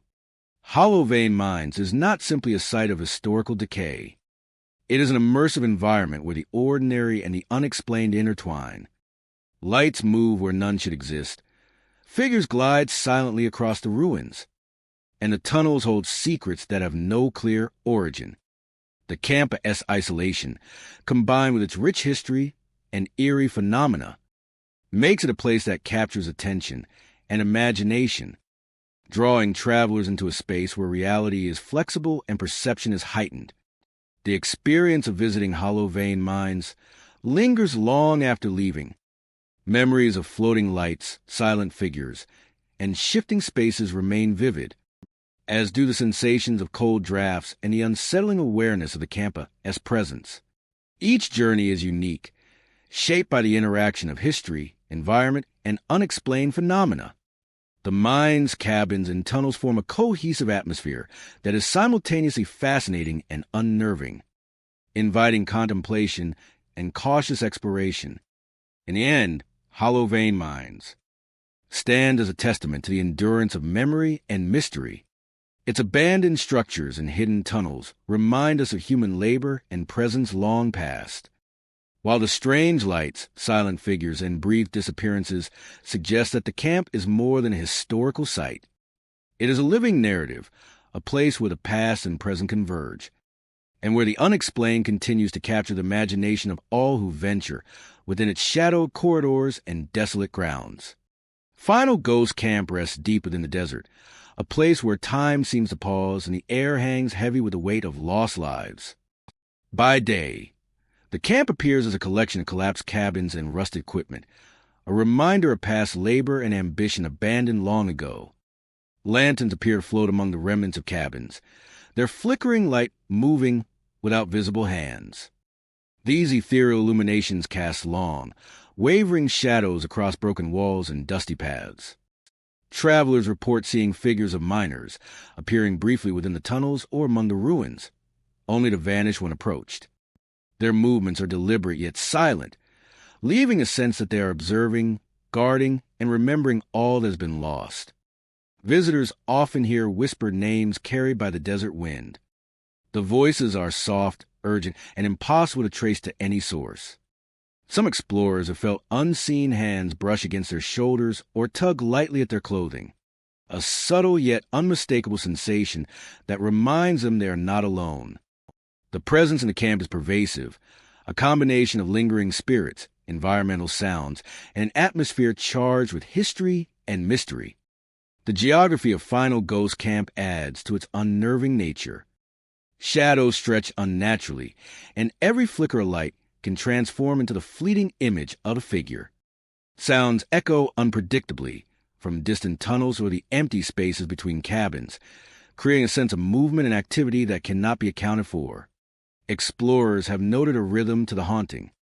Activity increases as darkness deepens. Lanterns appear more frequently. Footsteps echo with greater clarity. Whispers become insistent. Figures emerge in the corners of vision, sometimes bending to inspect old tools, sometimes walking along the dusty paths between cabins. The camp seems alive in a way that defies explanation, as if the miners who once lived and worked here continue their routines in a realm unseen by the living. The history of the camp is intertwined with tragedy and hard labor. Miners came to the desert seeking fortune, enduring isolation, harsh conditions, and the constant risk of accidents. Many never returned from the tunnels, their bodies lost or buried beneath collapsed shafts. Their presence remains, manifesting in lights, shadows, whispers, and fleeting touches, a reminder of lives cut short and ambitions left unfulfilled. The spirits appear to guard their territory, ensuring that the history of Final Ghost Camp is remembered by all who enter. Travelers report that the environment itself seems to respond to their presence. A sudden breeze may carry a faint, metallic scent, or the distant echo of a pickaxe may resonate from a tunnel that should be silent. The ground beneath the cabin shifts subtly, and lanterns move with no discernible source. Figures appear at the edge of vision, sometimes crouched as if working, sometimes standing to observe intruders, and then vanish without a trace. Each moment builds tension and unease, creating an immersive experience that leaves visitors both fascinated and wary. Some explorers describe an irresistible pull deeper into the camp. Paths that appeared straightforward become labyrinthine. Cabins seem to multiply, and tunnels stretch beyond perception. Lights guide the curious. Whispers coax them forward, and shadows seem to beckon. The sensation is disorienting, as if the camp itself is testing the resolve of those who dare to traverse its haunted grounds. Not all who venture fully into the desert leave unchanged, and some never return at all, leaving only stories, rumors, and fleeting glimpses of their presence to be carried back by the wind. The haunting of Final Ghost Camp is both specific and pervasive. Lanterns, footsteps, shadows, and whispers form a network of interactions that communicate memory, presence, and warning. Visitors feel watched continuously, the attention of countless unseen miners creating an atmosphere thick with anticipation and tension. Each cabin, tunnel, and ridge holds fragments of history, preserved in spectral form, guiding and reminding travelers of the lives that once existed and the secrets that remain buried beneath dust and stone. Even in the stillness of dawn, the camp retains its eerie quality. Shadows retreat with the morning light, but lanterns sometimes linger, fading slowly as if reluctant to vanish. Whispers become faint murmurs. Footsteps quiet, yet the memory of the night's activity remains vivid. Travelers leave with a profound sense of the unseen, a lingering awareness that the camp continues to exist beyond human perception, guarding the stories, labor, and lives of those lost within its depths. Final Ghost Camp endures as one of the most haunted locations in the desert. Its lights, figures, and whispers create an immersive experience that transcends simple storytelling, allowing visitors to feel the presence of history and the persistence of those who cannot rest. The camp is a testament to endurance, tragedy, and the mysterious intersection of life and the unseen, leaving a lasting impression on all who enter, a reminder that some places carry their past into eternity. Explorers depart with memories that linger, aware that the desert around Final Ghost Camp holds both danger and fascination. Lanterns float, shadows move, and whispers continue to drift across the arid landscape. The spirits of the lost miners remain vigilant, watching over their camp, protecting their secrets, and ensuring that their presence is felt. Final Ghost Camp stands as a place where history, mystery, and the supernatural converge, creating a haunting tableau that challenges perception and invites reflection on the enduring power of the unseen. Where history, mystery, and the supernatural converge, creating a haunting tableau that challenges perception and invites reflection on the enduring power of the unseen. Creating a haunting tableau that challenges perception and invites reflection on the enduring power of the unseen. Challenges perception and invites reflection on the enduring power of the unseen. Invites reflection on the enduring power of the unseen. Of the unseen, we have explored 25 haunted mining camps in Arizona. Each camp is alive with shadows, whispers, and the restless spirits of miners who never left. The desert remembers every footstep, every accident, and every lost soul. These camps are not just abandoned buildings, they are portals into the past, where history, tragedy, and the supernatural collide. Next time you find yourself near an old mining camp at night, remember, the cabins may not be empty. The shafts may hold more than rock and earth, and the spirits may not let you leave. Thank you for walking through these haunted camps with me tonight. Stay cautious, stay curious. The narrator. And may the lost miners reveal only the shadows you are ready to face.